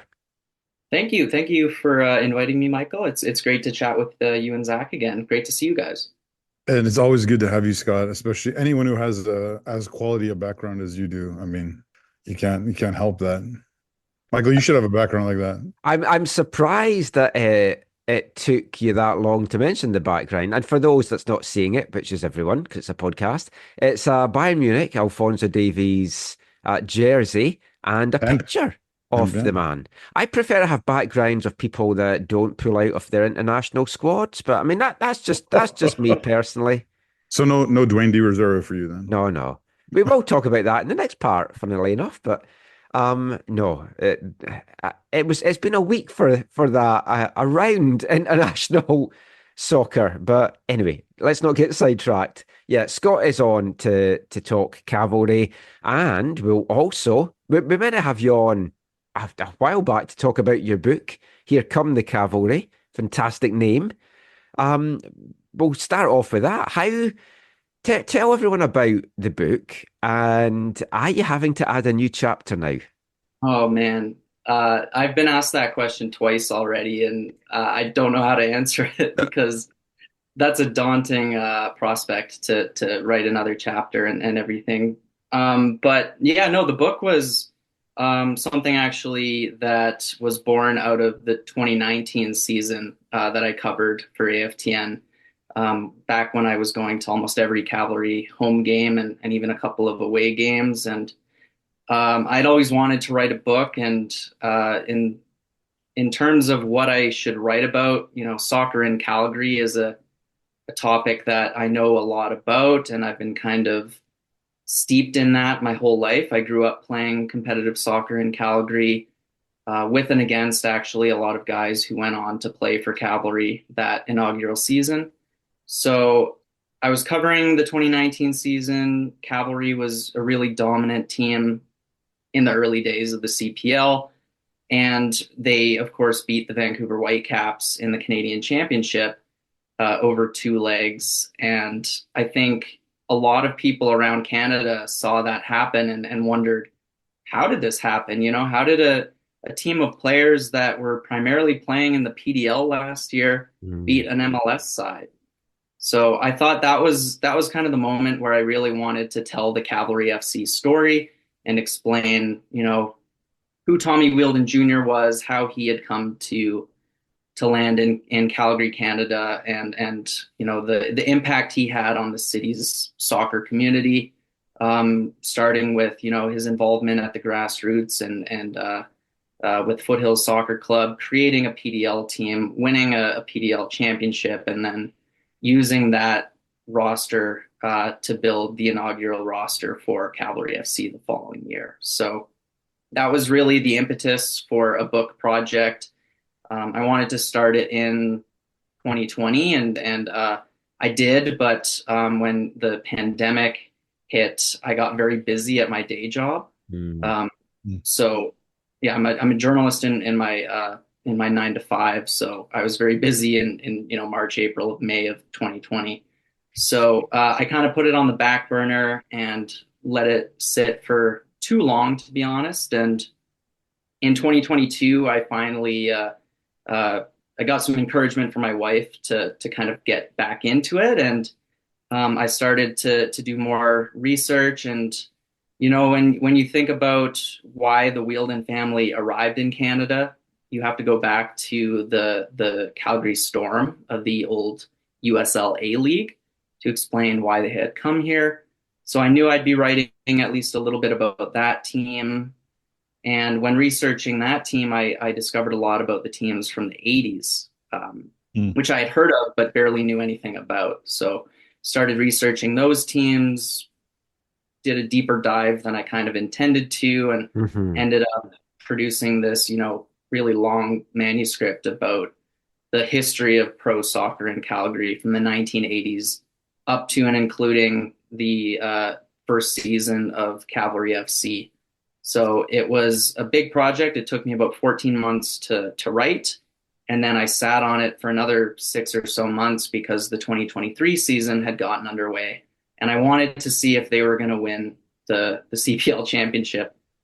And of course they didn't, but they made it to the final. So I did rewrite my epilogue after that, and then started to work towards publishing it, and ended up doing so in May of this year. So about 5 months ago. And of course, it's sod's law. As soon as you then bring it out, they then do win the championship. Yeah. Although if you spoke to Tommy last year, Tommy would say they had won the 2 championships in 2019 and 2023 because it was the regular season, which, I mean, if you listen to FIFA, that's why Inter Miami's in the Club World Cup. They've won the MLS regular season. Michael, please don't sully this discussion of Cavalry FC and CPL by talking about things like Inter Miami. Oh, I'm still cock-a-hoop that they're out. The fallout's been amazing. Yeah, that's okay. It's good to be happy about that. It's like when you start researching football history, it is a rabbit hole you can go down and you can just lose yourself. Because when I was doing stuff for this year, for the Whitecaps 50th anniversary, and looking at that 1974 season, you just start looking at all the old press cuttings, and there's a lot, I think, of really good football history and stories in Canada out there that's never been told. And certainly the Calgary scene is one of them, because you sent me some draft copies. I didn't know. I knew a little bit from doing NASL research, and then I first met Tommy in 2017 when it was PDL, it was TSS Rovers, and I knew of him before that because of what Calgary were doing. I mean, you think of Calgary soccer now, I mean, the Wheeldon family, father, brothers, are just so intrinsically linked that now to get this championship, I mean, you've spent a lot of time with Tommy, even more than we have over the years, and it's like, he just must, this just must be like the pinnacle for him now. Yeah, and of course that came up in the post-game press conference last Saturday. People asked him, you've won a PDL championship, you've won 2 CPL regular season titles. Where does this rank? And he said, "Oh, this is the pinnacle." Obviously, I mean, that was fun last year, lifting the shield in front of our fans. But the way we did it this year, the challenges we overcame. He said, "This is the top, and it's a feeling I want to feel again." And he hinted at that, right? Like, as good as this is right now, we want to defend it next year. We want to forge our own dynasty, so to speak. Well, yeah, and there was questions hanging over him. Like, I even probably going into 2023, because 2022 wasn't a great season. So the questions were, is he the right man to still wear the team and take it forward? And then he showed last year, yeah. And then the start this season, all the draws, and you're like, oh, what's happened? Why can they not get the wins? I mean, you've covered the team since 2019. You've been around it for all these seasons. How have you seen the team grow in that time, and how has the local community kind of embraced the team over those 6 years?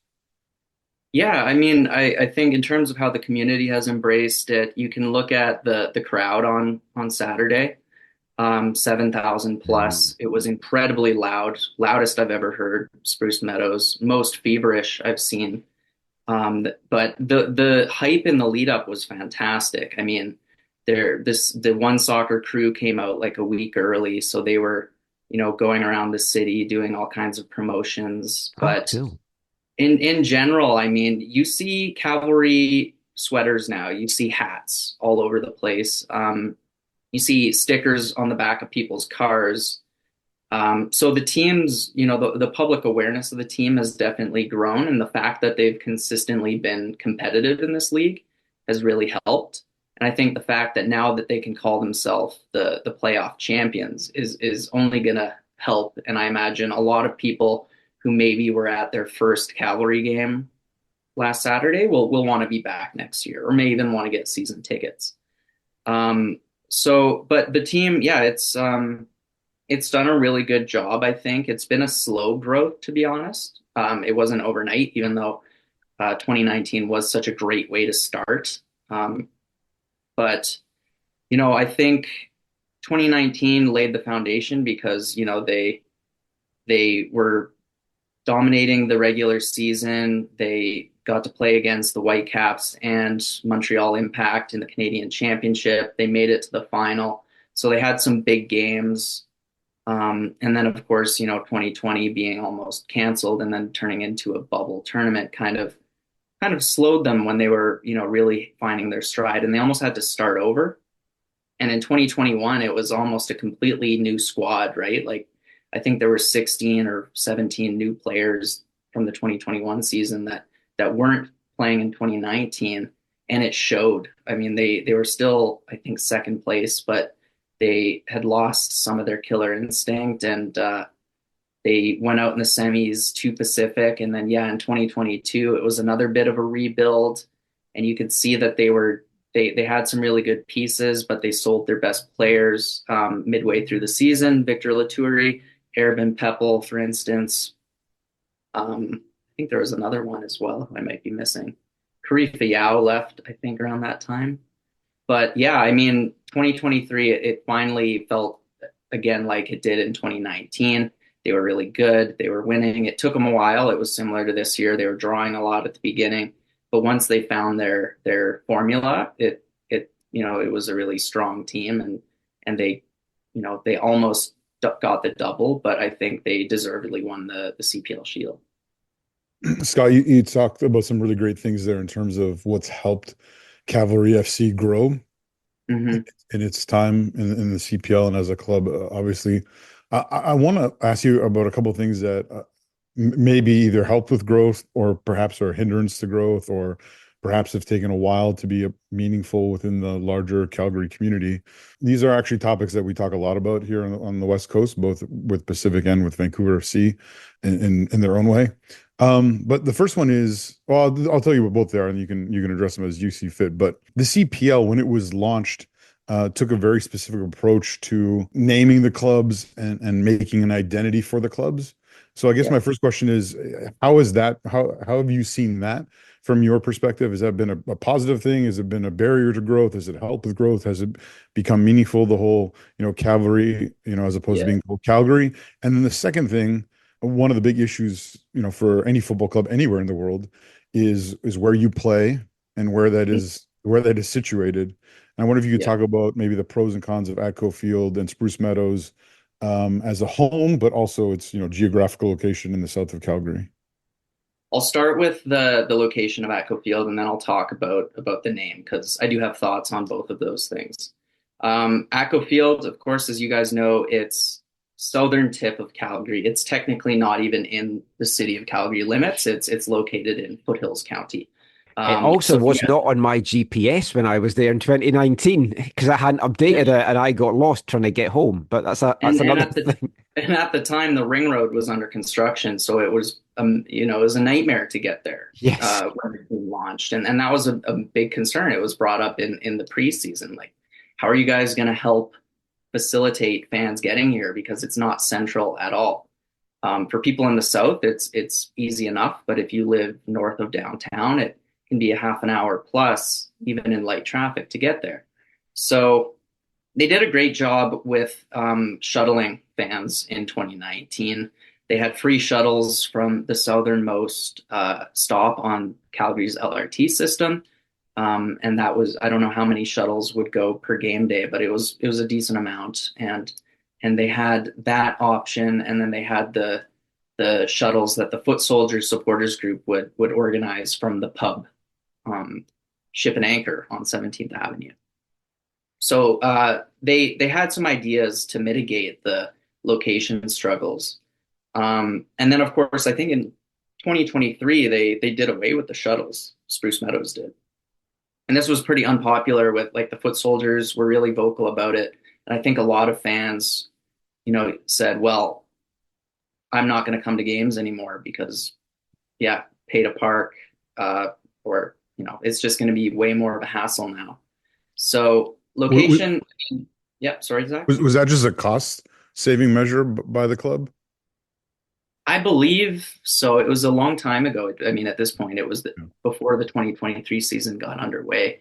But yeah, it was an unpopular decision. And yeah, I have to say that being south of the city has probably limited the potential attendance at games. But like I said before, the fact that they've put out strong teams every year and the fact that they do have a really great game day experience has been enough for a lot of fans, no matter where they are in the city, to try and get there. Because people, I mean, it's kind of spread word of mouth almost that, Cavalry games are a lot of fun to go to. People who have never been to a football match and they don't know about like the smoke grenades or the flares that get lit after goals and things like that. Like that's new for them, right? So they're intrigued by it and then they tell their friends about it and things like that. Or even, a supporters group singing during the match. Like that's not something every sport gets here. So Cavalry has been able to, despite the location, attract fans from all over, which is great. As for the name, I have liked the name Cavalry since the beginning, but other people struggle to pronounce it. Some people say Calvary. Yes. Other people think they're the Calgary Cavalry. So they think that they call them the Cavalry, which is fine. But yeah, I mean, the name, it has been a bit hit and miss, but I personally love it. In my book, I write about why they're called Cavalry. There's a lot of reasons for it, and the name as well as the crest. There's a lot of it's actually really clever. But there's a lot of motifs to Lord Strathcona's horse, which was a military unit from like the Boer War in the early 1900s or whatever, and it goes back that far. And Southern Alberta created that, I believe, or a Southern Albertan did. So there's all kinds of history, and if you think about the cavalry were traditionally the unit that fought on horseback, and the fact that Spruce Meadows is primarily an equestrian facility that facilitates horse jumping for a soccer team to play there, that analogy was really clever, I thought. So there's other reasons, but the fact that the city's name isn't in it doesn't bother me at all, because in a lot of countries, the biggest clubs are not named after the city they're based in, and people memorize the name anyway, right? If you look at Club America in Mexico or Boca Juniors and River Plate in Buenos Aires, and even in Europe, there are plenty of examples like Ajax and Feyenoord in the Netherlands. So there's it's something you have to educate the fans about, but it has never bothered me that Calgary is not in the name. And of course, Cavalry sounds phonetically like Calgary anyway. So yeah, there's a little bit of a connection there. Yeah, I think, I'm one of those people who often will say, or in the beginning, often messed up Cavalry and Cavalry. Calvary, because Calvary is a very meaningful word for me. Yeah, I know. But I think too, I mean, I was one of the people who I think maybe who didn't mind kind of the approach the league took. And I think Cavalry is probably, in my opinion, the best like crest that came out of all that at the beginning, and still holds up today. It's simple, it's clean, it's meaningful. I think they've done really well with their kits and their merch. Oh, the kits have been superb. It's like consistently some of the best throughout the league. And same thing with Atco. Like I went there the year before everything started just to check out the facility. I was in town for a work thing, and I jumped in the rental car. I snuck away, jumped in the rental car, went down and did like a walkthrough, and I was just like, oh yeah, this could be something special. And then now finally this year, having been able to actually get there for a game for 3 games. It's like a second home to you now. Yeah, I'm sorry. I wish I could have been there with you last week, Scott, to experience the final. So do I. But no, it is. Yeah, it has that. Oh yeah, it's really far south of town or whatever, or the south end of town. But it is, yeah, once you get there, it's such a special place. Like, I have the only place I've never been to, the only stadium I've never been to in the CPL is Halifax. I haven't made it there yet. And obviously you hear great things, you see great things or whatever. But and some of the other ones I haven't been to for CPL games, I've been to them for other things. But Cavalry, I think, is so of the rest, it's the best place to go. Like my son came on one of the trips with me this year, and he said to me, "Yeah, of all the stadiums in Canada, this is the best one to go visit by far. Like he enjoys it. He enjoyed it the most. His visit there, and yeah, it's just a really special place. And there's so much because of the way things are laid out there. You have space to make it special in different ways in different seasons and stuff. And I've seen pictures and video, all the opportunities that gave them for the final with the spaces they have there for, even just for like sponsors or food or whatever. It's so much better than most places around the league that hopefully, like you said, people who came to the final or people who come to visit it through the year say, oh yeah, I want to come back here because it is a really great place to watch a football match. The other 2 CPL grounds I've been to for matches are Pacific's and then Edmonton's, where I went to 2 games. And yeah, not to disparage those experiences at all, but I don't think that they were able to match what Cavalry has been able to produce. No, I've been to Clark for multiple games. And I've never made it there. I've not heard nice things from you and other folk. Pacific is nice, but it's not as nice as Atco. No. Nowhere near. Since we're talking about the stadium, obviously the club is now back in the CONCACAF Champions Cup next year. Now, when I spoke to Tommy last year, he was so confident that they'd be able to play that game. And they had all the plans for the undersoil heating and all the stuff. And then obviously it had to get moved to the island. Is there any hope that they can play this year? I don't think so. I think last winter was incredibly mild by Calgary standards. So if there ever was a winter where it was going to be possible to play an outdoor match in February, it was last year. Maybe this year will be even warmer.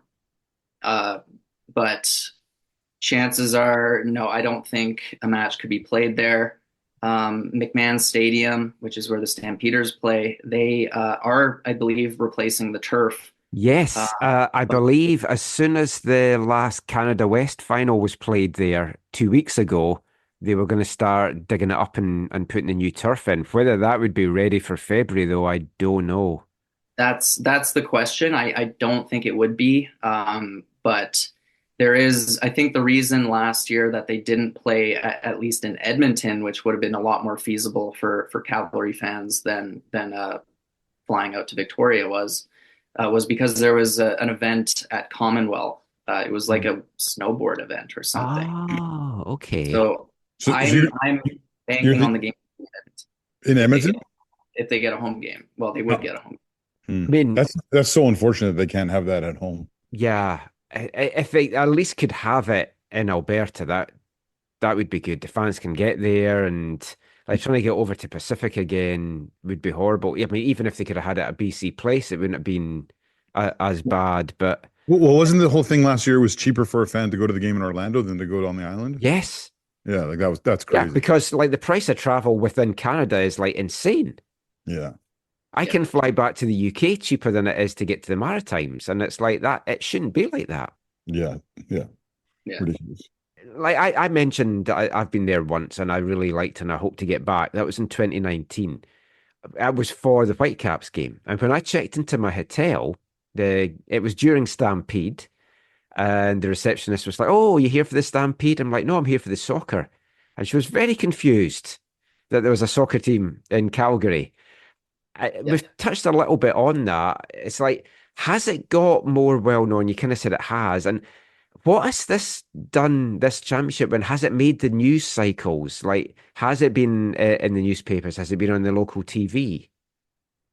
And I say this as someone who works in Calgary's news media, so biased answer, but I see Calgary's sports reporters covering the team quite regularly, right? Todd Salehoff at the Calgary Sun and Calgary Herald, Jim Wells, who's the photo department head at the Calgary Sun and Calgary Herald, is at almost every home game. But the TV stations sporadically will do stories about the team or individual players. CBC as well.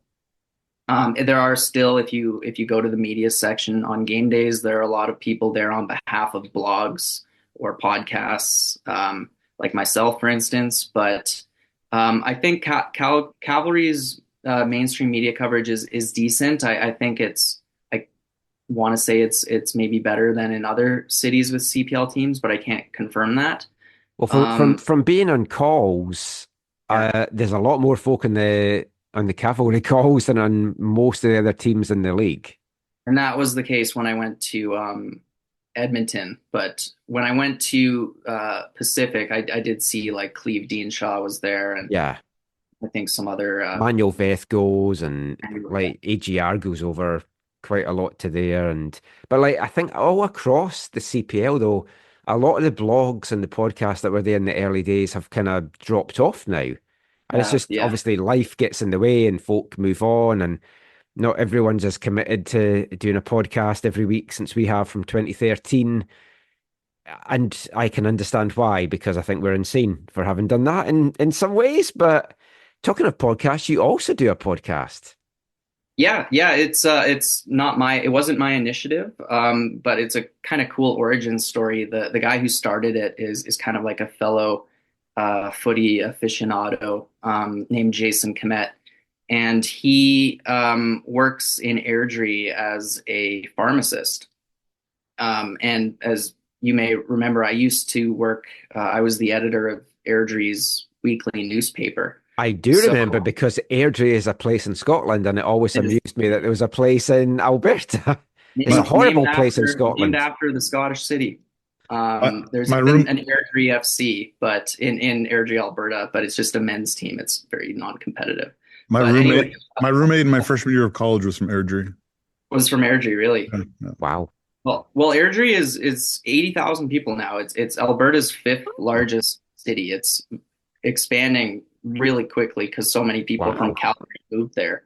But anyway, I worked in Airdrie as a reporter and newspaper editor, and Jason was my main go-to source if I needed to do a story about vaccines, which, as you can imagine, in 2021, I had to do regularly. Yes.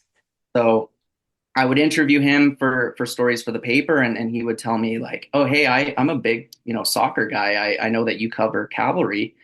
My own fandom goes back to the Calgary Storm days, et cetera, et cetera. So he and I became we would, be in contact about the team every now and then. I told him about my book project, and then he came to me and said, how would you like to do a podcast with me? I'm thinking of starting one up covering Cavalry, but also, the post-secondary teams in Calgary. There's going to be League One this year. I want to cover that. There's going to be, we could talk about players who go to Europe from the city. We could talk about players who, are playing in MLS from Calgary, et cetera, et cetera. And I was like, oh, kind of like what AFTN does. And he's like, yeah. So he started it up, and I've tried to help him as much as I can.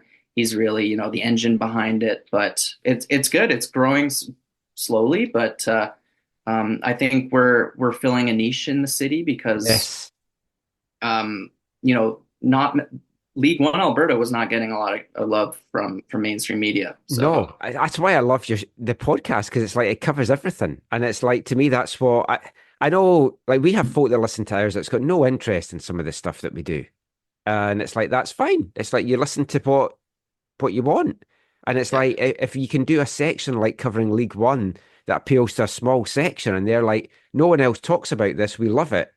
That's why podcasts should be there. Mm-hmm. And Jason, he's been really, really good about trying to provide equal coverage for women's and girls football as well. So we knew a pro team was coming shortly after I think the podcast started. So we kept on that. And then since the Wild has been unveiled, we've interviewed the sporting director. We've, talked a lot about speculating which players are going to play for that club and things like that. So, we've tried to really be as, this week we're going to have a male guest on, next week we're going to have a female guest on, that kind of thing. And that's really expanded my own knowledge of Calgary's footballing landscape. So it's been great to be involved with this. I brings me to one of the things I was going to ask you. I've got a few more things to ask you. I know I said it was going to be about 20 minutes, but usually if I say that, you double what I say. The Whitecaps will testify to that with my interviews with their players. But yeah, so Calgary Wild's coming next year in the NSL, and they are playing at McMahon, which they will get the benefit of this new turf and everything. And obviously it's a lot more central. If you're driving into the city from BC, you have to really go past McMahon Stadium. Mm-hmm. I mean, it's a big, big stadium, I feel, to be playing the first season in, but that's one thing. But how do you think, if at all, that might affect Cavalry? Do you think it's going to take an element of the fan base? This championship win's obviously helping because you've got folks still very much engaged with the CPL side. But do you think that they will kind of conflict and maybe take some of the fans? Because I know there's a little bit of concern as to what the crossover here might be, crossover in Halifax and stuff like that. It's a really good question, and I haven't thought too hard about it yet, to be honest. It absolutely would, if there's going to be games on the same day of the week, like how is that going to work? Are people going to try to get to both? Are they going to pick and choose? And how do they pick and choose? Do they go with Cavalry because they've been following the team for longer? It's a very much we're going to have to wait and see, I think. Ideally, they would, when the Wild are playing on the road, Cavalry will be at home and vice versa. But that's really, I think, going to be difficult to coordinate between leagues. So. Also, kickoff times, at least this year, we don't know what's happening broadcast-wise next year, but it's dictated by One Soccer a lot of the time. Like we've seen it here with Vancouver FC and Pacific FC. There's been kickoff times that have not been great for getting fans out, but it suits them for TV purposes. And of course, it could be conflicting TV schedules as well. I mean, hopefully it doesn't impact things too much and they can get good crowds out. But I mean, surely McMahon Stadium is way too big for a fledgling team. Yes, it is. And unless you're even the Stampeders, it doesn't always look full. It's about a 35,000 capacity ground. So if you're getting, I think the Wild will be hoping for crowds anywhere 4,000 and up. I think that would be more than what the University of Calgary's football team gets. But even those football games, the fans are only on one side, kind of like what they do at Tim Hortons Field for Forge games. Yeah. Or hopefully they have the camera facing the fans there, and it's not big empty stuff like Ottawa. Yeah, 100%. I don't know. I'm trying to think of where the cameras are at that stadium and the likely side that the fans will be on. I can't actually remember, but yeah, I mean, it's. I hope almost that they would try to limit the sections so that you can't spread out as much. You see that at games. For some reason, fans want to sit on the end or whatever reason they have. But it would be better if they could all just cram in the middle near the touchline. No, not the touchline, sort of the halfway line. Yeah. I know, it's going to be interesting. There's a couple of players I want to ask you about before we get to the end. Now, two of them, guys that's been there since 2019. Marco Carducci, who we've known since he was about 15. Sergio Camargo getting what proved to be the winning goal. I mean, you've spoken to them so much over the years. Speaking to them after the game, what did that victory mean to them in particular? I didn't speak to Sergio, but I did ask Marco about that because yeah, I got some good photos that I included in the story Oh, your of photos were superb. Yeah. Marco and Sergio hugging it out and crying after winning, and I was happier for those two than probably anybody. Those two and Tommy. I know a lot of other guys have been with Cavalry since the beginning, but those three in particular, I was just really chuffed for. And yeah, Marco, talked about how he and Sergio aren't just teammates; they're really good friends who have known each other since even before the CPL began, right? Because Sergio and Marco played for the PDL team in 2018. So, and I loved that it was Sergio who got the winning goal because he's had so many injuries over the years, and I thought this year he had maybe less of an impact than in other seasons individually. He of course scored that great goal from almost halfway a few months back, but for him to be the one to win it for Cavalry as a player who's been there since day one, I was so happy for him, and for Marco to be the first player to lift the trophy as the club captain. Yeah, playing in his home city in front of his family and his friends. Really, it was just a great story that came out of the day. And everything he's been through health wise and stuff as well. It's like, and he's such a nice lad. Like, we've known him from the early days in the academy here, and yeah, we hope to get some chats with Marco and Tommy this offseason. I want to speak to Tommy once the CONCACAF Champions Cup draw has been made. I want to ask you about Jay Herdman. Now, obviously, I've kept a very close eye on Jay, and Tommy loves him. He's the kind of player that Tommy likes, and that he's got a bit of bite about him. How did he do this year? Can you see him hanging around there? I don't know if he'll hang around, but I think he was their best left winger this season. If you think about that position, they had quite a bit of rotation because Willie Akio was still healthy at the start of the season, but he didn't have. I don't know if he was playing with a knock or what, but he didn't have the impact that he had in 2023, Willie. So after he got hurt, they of course brought in while they were playing Nico Moroniak on the wing a couple of times. He's very young, lots of potential and promise, and had some really good moments, but wasn't ready to be the starting left winger for Cavalry yet. And they brought in Nicholas Veiling from Germany, and that was an exciting signing, but it didn't seem like he was maybe fully fit, or he wasn't really, like, he didn't get an assist or a goal in quite a few matches. And so it seemed like that was the position that really they hadn't been able to nail down who should be playing there. And after Jay Herdman came in and had a couple of promising appearances off the bench, it was quite clear, like, okay, I think this guy should be starting at left wing. And I think he scored on his starting debut.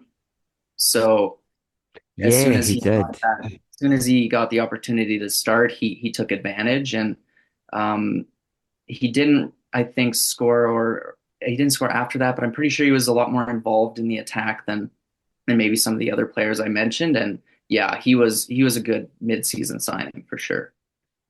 There's one player I want to ask you about, Scott, and it's a player that I kind of wish that Vancouver FC had picked up, because they inherited all of Edmonton's old leftover equipment and stuff, and it would have been nice if they got this player with that. But that's obviously Toby. We talk about him coming in this year, and obviously taking up the spot of a player I don't like to talk about, but Meyer Bevan. We'll talk about if you talk about his role in the team. Obviously, he scored tons of goals and was huge for them, but he also didn't always play through the middle. He Tommy moved him around a bit. And he floated a lot. Sometimes he played as a number 9, other times he played a little bit farther back, almost as like an advanced number 10, and he even played on the wing some games, which I found kind of confusing. It felt like he wasn't best utilized out there, but that was often just because of I think out of necessity due to Cavalry's injury situation. But he still made some contributions from those wing spots too, which was always interesting. But he's been Cavalry's best striker. in their history. I think he surpassed what Dominique Malonga did. I think Malonga, could have been a 20 goal scorer in that inaugural season, but he was a bit wasteful at times and had long scoring droughts. Meyer Bevan, I think, had a purple patch in 2023, but it didn't really last beyond a couple of months, and then he was back to really only scoring penalties. Not to take away, like, he was an important player. He really, made Cavalry's attack click in 2023. But Zach doesn't like New Zealand forwards. Meyer Bevan was exceptional at winning penalties. That's a nice way of saying it. And he I think, did he score against Orlando? So like he has those moments in his locker. But Warshevsky, as soon as Cavalry announced him, I was like, this guy's gonna get double-digit goals. He was good for Edmonton, and that Edmonton team was pretty poor. Yeah. He still managed to make things happen with them. So I was like, with the service he's going to get from Cavalry all game, he's going to score 10 plus goals, no problem. Yeah. And, he got goals with his head. He got tap-ins. He scored from outside the box. He got some assists. He won penalties. He took penalties. He was the most complete forward they've had. And like we've mentioned, he's not just a number 9. He can play elsewhere on the pitch. So one of Cavalry's, best signings of all time, I think. You can talk about Sergio Camargo obviously getting the win in the cup, but I think Toby's goal away to Forge in the semifinal, if you will, was maybe the most important goal of the whole year for them. Yeah, because they hadn't won at Tim Hortons Field since 2021, and they had never beaten Forge in the playoffs before. And that was a game. That game, Forge looked really good. Even though they lost, they looked like they could equalize at any moment. And Cavalry's defense held strong, but the fact that, Warshevsky was able to score on a play that he should never score on, it shows what he was capable of. And he brought that same tenacity to the final. His goal only came on a penalty, but he won the penalty by being tenacious. Or throwing himself to the ground. Yeah, you want to look at it, but we don't care because we wanted Cavalry to win. So I will say, I didn't say it this way when we talked about it last week, Michael, but Scott, to me, that he was channeling the spirit of Meyer Bevan there, I would say. I have a different kind of question. You talked a lot about on the field and the success and all that kind of stuff.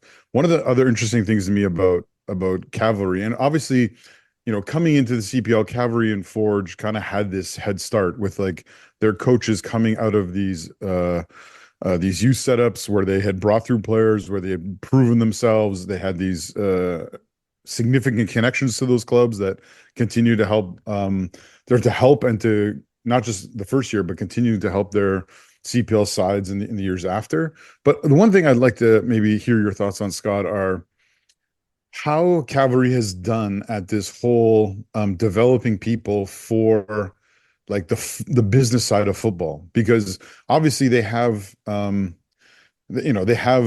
at Spruce Meadows, they're owned by the owners of Spruce Meadows, they kind of have people, whatever, but I know the Cavalry side of the business has their own kind of setup. And one of the things that's been really interesting to me as an outsider to it all is seeing how they have chosen to invest in people, their own people, right? So I think of examples, obviously, like a Nick Ledgerwood, right? Goes into the coaching staff and has been played a significant role there. For me, maybe even bigger, I think of like a Mason Trafford, right? Transitions from being a significant player for them on the pitch to playing a very significant role off the pitch, and even guys who were kind of playing the dual roles, like Ben Fisk. I know Ben Fisk, when he was there, started doing his kind of off the field stuff while he's there, which he's continued now at Vancouver FC. I wonder if you could talk about what you've seen on that side of things, of how they're not just winning and not just developing players, but also developing people for the broader football ecosystem in Canada. Yeah, you hit some great examples on the head there. There's a few others as well. Jay Wheeldon is on the coaching staff too, and didn't play very many games, but if you remember Tofa Fakunle from 2019, and he was a major part of the PDL team before that. But He's heavily involved with Cavalry on, behind the scenes. So yeah, they've been a club that I compare to Bayern Munich because that's kind of my club, but a club where players go on to join in other roles after they're done. And in that way, it kind of stays like a tight-knit family almost. Another example would have been Oliver Minitel. Is his first name Oliver? Yeah. Yeah, Minitel as well was doing some scouting for Cavalry before he went to, let's say, Orlando. And, if you think about the guys who have departed, like Leon Hapgood, who was able to leverage his experience with Cavalry to landing in New York City FC, right? So Cavalry has both, been able to create an environment for their former players to thrive in other roles, but also as like a launch pad for their careers elsewhere in the game. Is it too simple to say that that's simply down to Tommy Wilden Jr., or is that like the higher ups, the owners, or the other people playing a role in that, or is that mostly like a Tommy saying this is important and this is how we should do things? I think my answer would probably be speculative more than assured, but I would have to assume that Tommy is a huge part of it. It may not be the only reason, but certainly, I mean, he's still the face of the club, right? So, yeah, I would hazard a guess that he's very much a reason why it's like this. Last thing from me, winning a championship, it's then a hard act to follow because you've set that bar, and you talked like they want to be the next dynasty that's in the CPL. Do you see a lot of changes going into next season? I actually do think that there's probably a half dozen players who could probably, I hate to say this, but their departure wouldn't necessarily weaken the squad if their replacement was a little bit stronger. As diplomatic a way as I can say that, but we won't get you to name them, but yeah. No, there's areas for improvement, and you have to think that the staff recognize that and they know which holes need to be, which parts of the team need to be reinforced. So I think they could be even better next year than they were this year. And whether or not that happens, I mean, we'll have to wait and see. But I don't know if they'll, if they're going to start their own dynasty or not with this. But it was great to see Forge's dynasty end, and I think like James Sharman wrote about, it was just great for the league in general. Oh, absolutely. Yeah, we talked about that last week. So, Scott, thank you for joining us. Great chat about all aspects of the Calgary soccer scene. Let everyone know where they can find you online, where they can find your podcast, and where they can find your book. Absolutely. And before I say all that, thank you guys for having me on. You guys do phenomenal work. You're a class act, and you're an example of what we're trying to do with the YYC Soccer podcast. So kudos for your continued efforts. I don't know how you guys do it so comprehensively and so consistently, but it's amazing. I have no life. That's the main reason. Well, football is life. Yeah. My X handle is at Scott Strasser 19. That's probably the platform I'm most active on when it comes to posting anything related to soccer. My book is called Here Come the Cavalry, chronicling the history of professional soccer in Calgary. If you Google it, and if you Google my name, you'll find lots of different places to order it from. If you're in the Calgary area, there's some local bookstores that have it. I also have dozens of copies that I'm trying desperately to sell out of my house. So feel free to reach out if that is easier for you. You can also get it in ebook form, same ways I mentioned. But other than that, the YYC Soccer Podcast Twitter account is at YYC Soccer 403. And the website is simply yycsoccer.com. And yeah, we release episodes every Friday morning, focusing on everything from Cavalry FC to the city's post-secondary teams to grassroots and amateur and beyond. So if you're into soccer in Calgary, then I think we're a great option to learn more about it. I just want to thank you as well for all the work that you've done covering the team on AFTN over the years. But yeah, thank you for joining us today. Hope everyone's enjoyed that. That's it for the club chat for this episode. We're going to be turning our attention to the national game. In the final part, we'll talk a little bit, not much, about Canada and Suriname, and we'll look at the continued fallout from Dronegate. And we'll be back with all of that after this episode's Britpop song. I am Joel Waterman, and you're listening to the AFTN Soccer Show.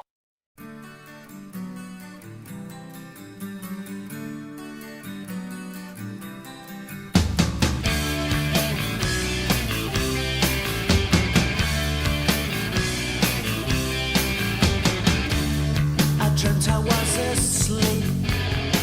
I held my eyes shut tight to keep out the light that shines on me, helps me to see. I held my head high. I don't know why I held it so high. It did not help me to get back to sleep. My insomniac dream,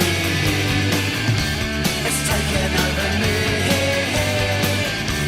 Insomniac dream, it's taken over me.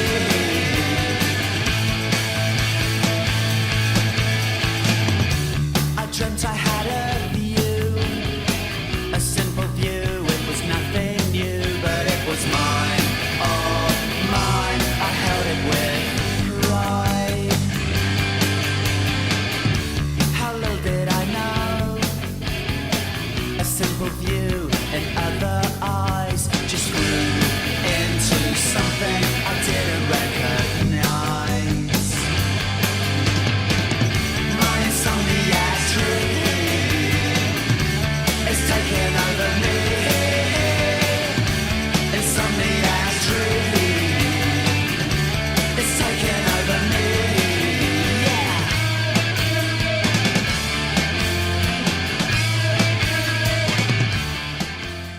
Welcome back to the AFTN Soccer Show on CITR Radio 101.9 FM. Kicking off this part, it's our Britpop song for this episode from 1994, a single that was released in January 3rd, but the album came out on November 7th, 1994, charting this week in the UK indie charts. The album was Some Pop, and that is the band's debut single, which you can find on it, Insomniac's Dream. And I'm sure there's been and will be some sleepless nights for some Canadian national team coaches. And Canada Soccer published their findings this week into the drone scandal investigation. Amongst the findings, 2 of the women's national team coaches directed, approved, and condoned actions taken by a 3rd member of the women's national team coaching staff to film practices of an opposing team at the Paris Olympics using a drone.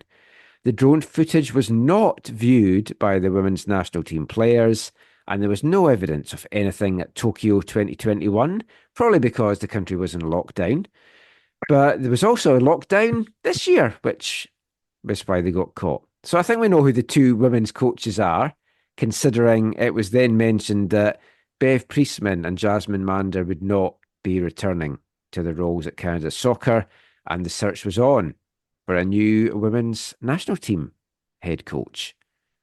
Potential violations of the Canada Soccer Code of Conduct and Ethics by the former head coach of the men's national team were identified. And it was so funny that when you clicked into the document, the name was redacted as to who that possible former head coach of the men's national team could have been. Was it Benito Flores? Benito Flores? Maybe. It's a puzzle. Sorry, I should joke. I know, it's like we're redacting that to protect their identity. Yeah. But But yeah, so they identified stuff there, apparently spying on St. Kitts and Nevis. So it's spying on two countries, Zach. At one time. Oh, I mean, that takes some talent. Mm-hmm. Some assistant coaches and staff members felt uncomfortable with the practice of spying on opponents, but didn't feel they could challenge the authority of the head coach. And I totally get that. That is tough to come forward because you know your career could be ended there and then at national team level. And like none of these findings, I think, surprised anyone. I know we're making a little bit of light on it, but Kevin Blue, the CEO of Canada Soccer, and Peter Ogruso, the president and board chair, didn't condone the use of the drones for surveillance of opponents. They said they weren't previously aware of the use of them. And yeah, nothing we didn't know. New HR and reporting things are in place. Priestman officially not coming back, as mentioned. I mean, a lot of questions like what now for John Herdman? There's been a lot of talk that it's a witch hunt against John Herdman or things have been blown out of proportion. And although we're making a little bit of fun of this, it is serious. And like we talked a bit about this before recording. And it's like, yeah, other countries might do this. It might be commonplace in the world game. But as we talked about at the time, we were stupid enough to get caught because they did it in an area with immense high security. And that's what started this. Yeah. I agree with you that I don't think there's too much we learned at this point from the release of information that's come in the last week or so. One of the things that was kind of interesting, and I can't remember if I read it in the documentation, Michael, or just heard it, was that Herdman didn't make himself available to be a part of the process. Yes. Which is kind of interesting to me because if there's an investigation, I didn't know it was like an option to be like, yeah, no, I'm not. I'm a little busy. I got work to do. So I'm going to opt out that whole investigation thing. Keep that in my back pocket. Hey, John Herdman says I don't have to go to this HR investigation. It's all good. And now, is my understanding wrong that they're still kind of looking into? Well, they said they were going to start disciplinary proceedings against the men's national team coach in question. Right. So, I mean, we touched on it in part 2. And to get like totally serious for a minute, like John Herdman, we've said it before, what he's done for the game in this country is huge. And it should never be overlooked. And it might have some taint on it, but he's done some great stuff. I can't see there not being sanctions against him. If there's the thing they said though as well is like disciplinary proceedings will start, these will be kept private. What? So it's like if you sanction him, it's very much not going to be private. Because surely the sanction would be, like, they could revoke his license to coach in Canada for a year. Mm-hmm. And if they do, he's gone at TFC. But it's more if FIFA get involved. And I think... I don't think they would, though, at this point. Well that's I mean, they got involved with the women's team at the Olympics because they sanctioned the event. It's one of their events. And because there was the evidence was so concrete and overwhelming and indisputable. They caught the guy with the drone. Exactly. That a drone in your pocket? Now, with Herdman, the thing will be evidence, will be witnesses or people who come forward. They're prepared to really come forward, yeah. Now that... And ideally, what they would need as well is some kind of actual proof as well, not just this is what I'm saying. Yeah.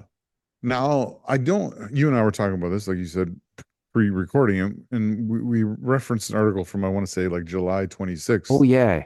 Or a Rick Resett article where, again, I haven't always enjoyed Rick's reporting on some of these things, but I think in this case, I think he's pretty spot on, where he says that he has a source who says that for a World Cup qualifier versus Honduras I believe it was 2021 in Toronto, that there were 17 men's players, and I think it's like 3 coaches or something, were in a ballroom in a Toronto hotel room where they were staying for the game and preparing for the game, and they watched footage of the Honduras practice, and then Herdman gave them instructions on, this is how we are going to play them because of what we've learned or deciphered or has been corroborated, from match footage with what they're doing in training like the day before. And it said, I believe in the article, that the source was corroborated in some way, shape, or form. So it was a source plus someone backing it up. I wonder what's happened with that, because that could have only have been a player or a staff member. Yeah. Maybe they've since backed down or recanted, yeah, maybe. or something, but or like, wouldn't go officially. Like, it's one Yeah. thing telling Rick Westhead, it's another thing yeah. than telling this investigation. Yeah. But, and then there was an article, I think we also referenced, that Divas has been linked to this, who now works under John Herdman at TFC in terms of, I think it was with the women's program, some coaches or something came to him saying they felt uncomfortable, this is what was going on. Or maybe not drone stuff, but spying on opponents was going on, and they were uncomfortable with it. And so it appears as though the allegation is that he knew that this was happening like a year before the Olympics. Yeah. And then, of course, he left that role and then went to TFC. We spoke at the time that John Herdman picked his words very carefully and cleverly. That as far as he was aware, there's been no spying at a major tournament. Which is didn't say anything about other things. Exactly. It might be factual, but it's very awkward. And the other thing is, if I can't remember what the situation was, the St. Kitts and Nevis game was, what competition it was for, or was it Nations League or whatever. But here's the thing: if Herdman had people conduct, spying for a World Cup qualifier, in one sense, that is a part of the World Cup. I know it's not the World Cup final. That could bring FIFA into it. But you can't tell me that FIFA would not be, if there was substantiated evidence, they would not act on that. Yeah, FIFA may have. This is pure speculation. FIFA may say to Canada Soccer, look, if you take care of this, we'll go with whatever you're doing, we won't get involved. If you don't come down hard, then we'll get involved. Yeah. Now, so maybe they're just waiting to see how this plays out. It's a shame because, I mean, it's part of this is good news, I guess, in that it appears as though nothing was done wrong in Japan at the Olympics. Yeah. And so it appears like the concern over potentially losing that medal seems to not be an issue at this moment. I don't think that. I think folk were just so upset and they were just worried, but I don't think that was ever really on the table. But you never know. But the Herdman piece, like you said, he's done so much for the game in this country. He has such a legacy that it is really sad to see maybe that in some way be tarnished. Or we know he's been interested in aviation from an early age. Oh my goodness.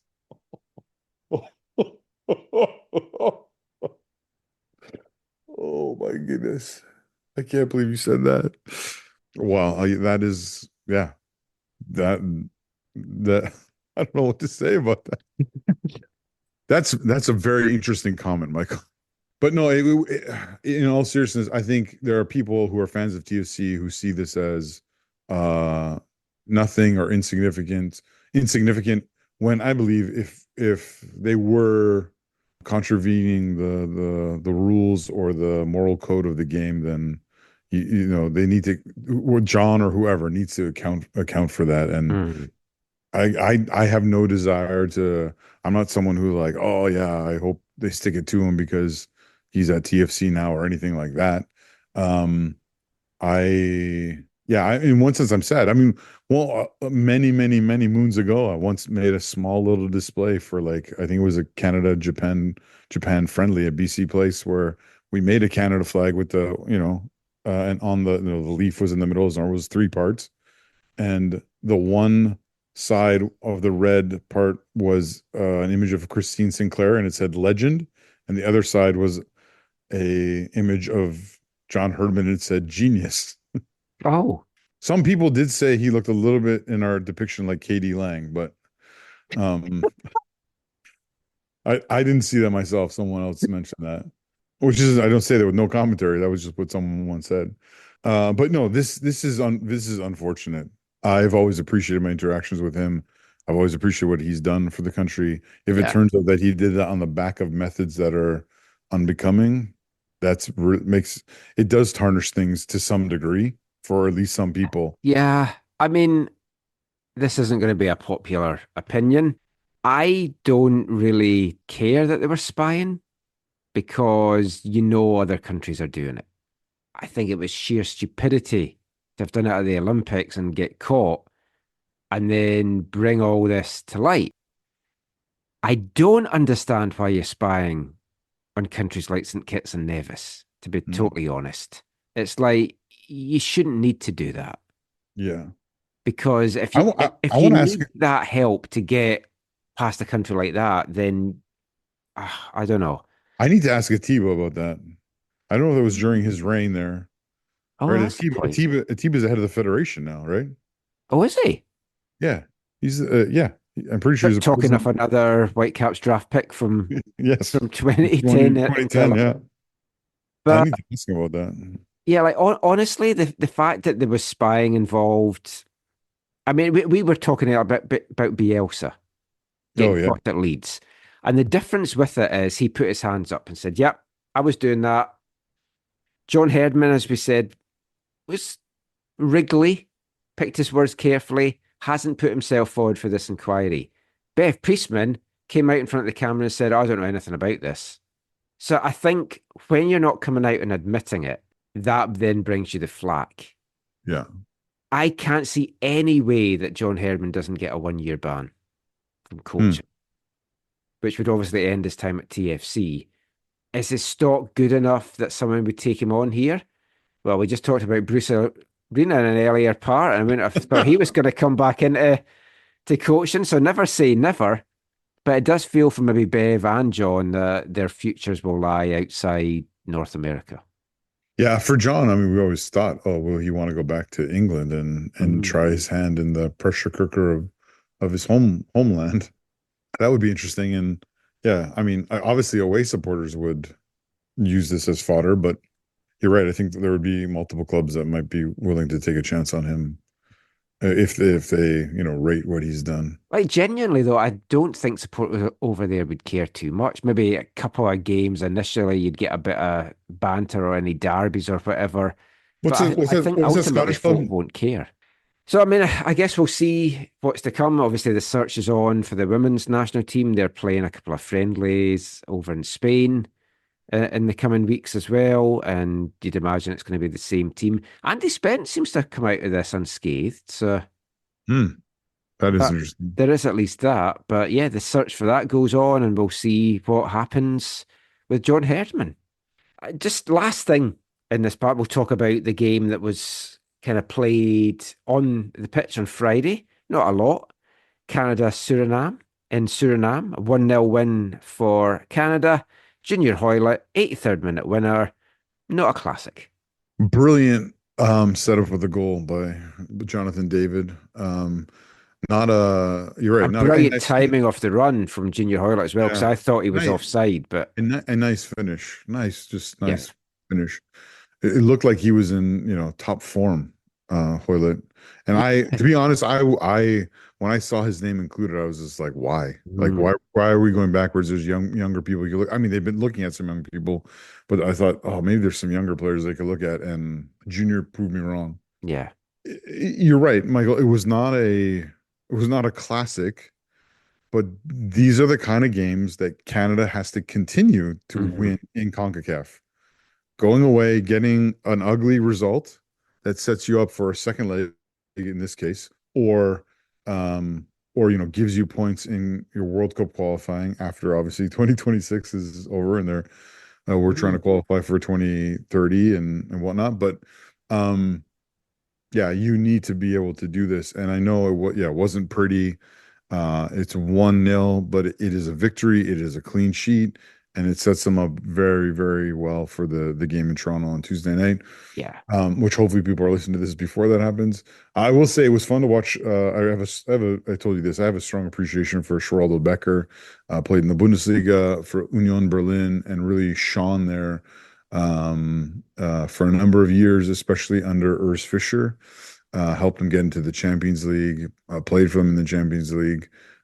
Scored so many massive goals for them and great pace. He used to celebrate. Did he just like was that a Obama used to do this. Did he do this? Yeah, he used to have the Spider-Man celebration.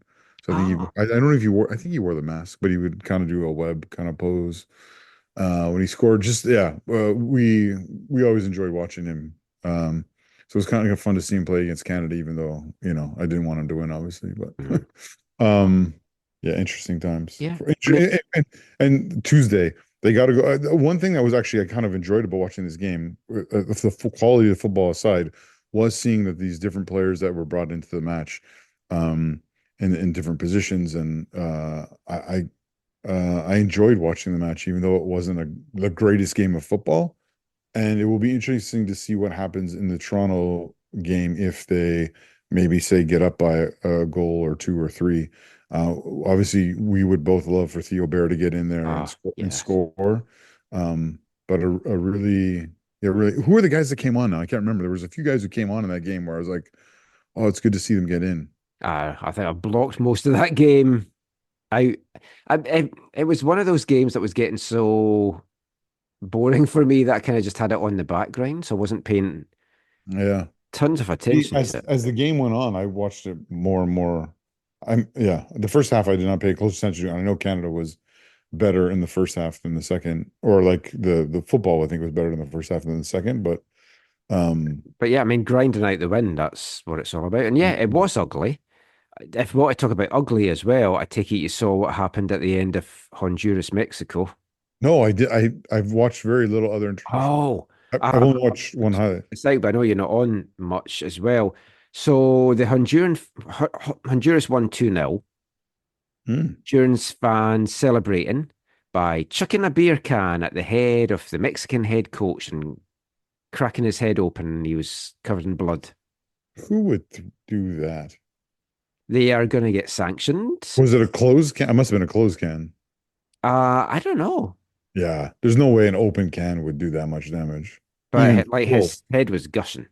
Oh, yeah, I guess actually it was full when you threw it. Yeah, I guess it could do. But it's like that's awful. Your team's just had a shock victory, a great victory. Yeah, and you do that, which is going to cost them a fine at least, and who knows, sanctions, closing the stadium, whatever. Yeah, crazy. The game was in Honduras. Yeah, San Pedro Sula. Okay. Yeah. But there was that. But I mean, it was a good window for the 7 international Whitecaps. All 7 of them, their teams won. And that included Andres Cubis with his Paraguay team beating Argentina. Like, amazing stuff. Amazing. Ecuador got the win. Scotland got the win. All the players played. So it was a good window. Anyway, that is it for our 5-hour football chat. We'll finish with this episode's wavelength, and I've kept the international theme going. It's from an Irish band. It was released in April 2012, and it was on a compilation album for Ireland going to Euros in 2012 called Sing Up for the Boys in Green. This is a band from Galway called The Deprivations, and it's a song all about Irish international Aidan McGeady. Born in Scotland, played for Celtic, chose to play internationally for Ireland. So he got a lot of abuse from the Scotland fans for that. He did make nearly 100 appearances for the Irish, and a 20-year career that saw him play in Scotland, England, and Russia, bizarrely. Didn't he play at Sunderland? Yeah. He had a bit of time at Sunderland. He was playing right up to the end of last season with Ayr United in the Scottish Championship. They let him go, and then he couldn't get another club, and he officially announced his retirement last month. So this is a song all about Aidan McGeady, The Deprivations. Little Red Elvis.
The Deprivations, Little Red Elvis there, their song for Aidan McGeady.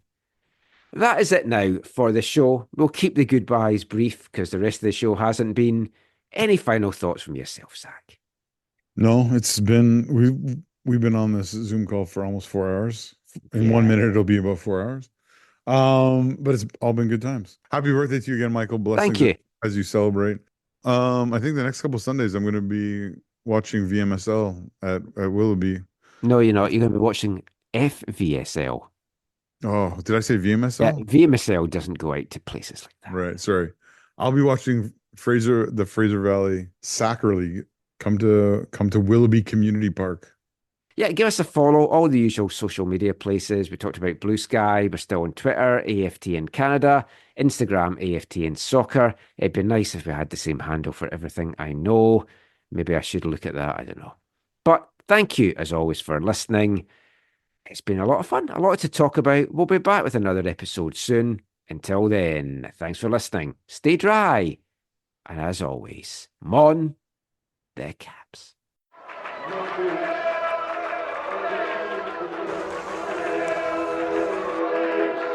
Going to your first match is an experience you never forget.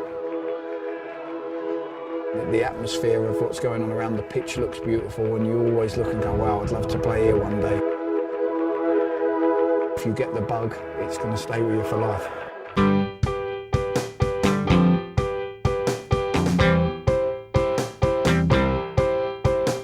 10 minutes left.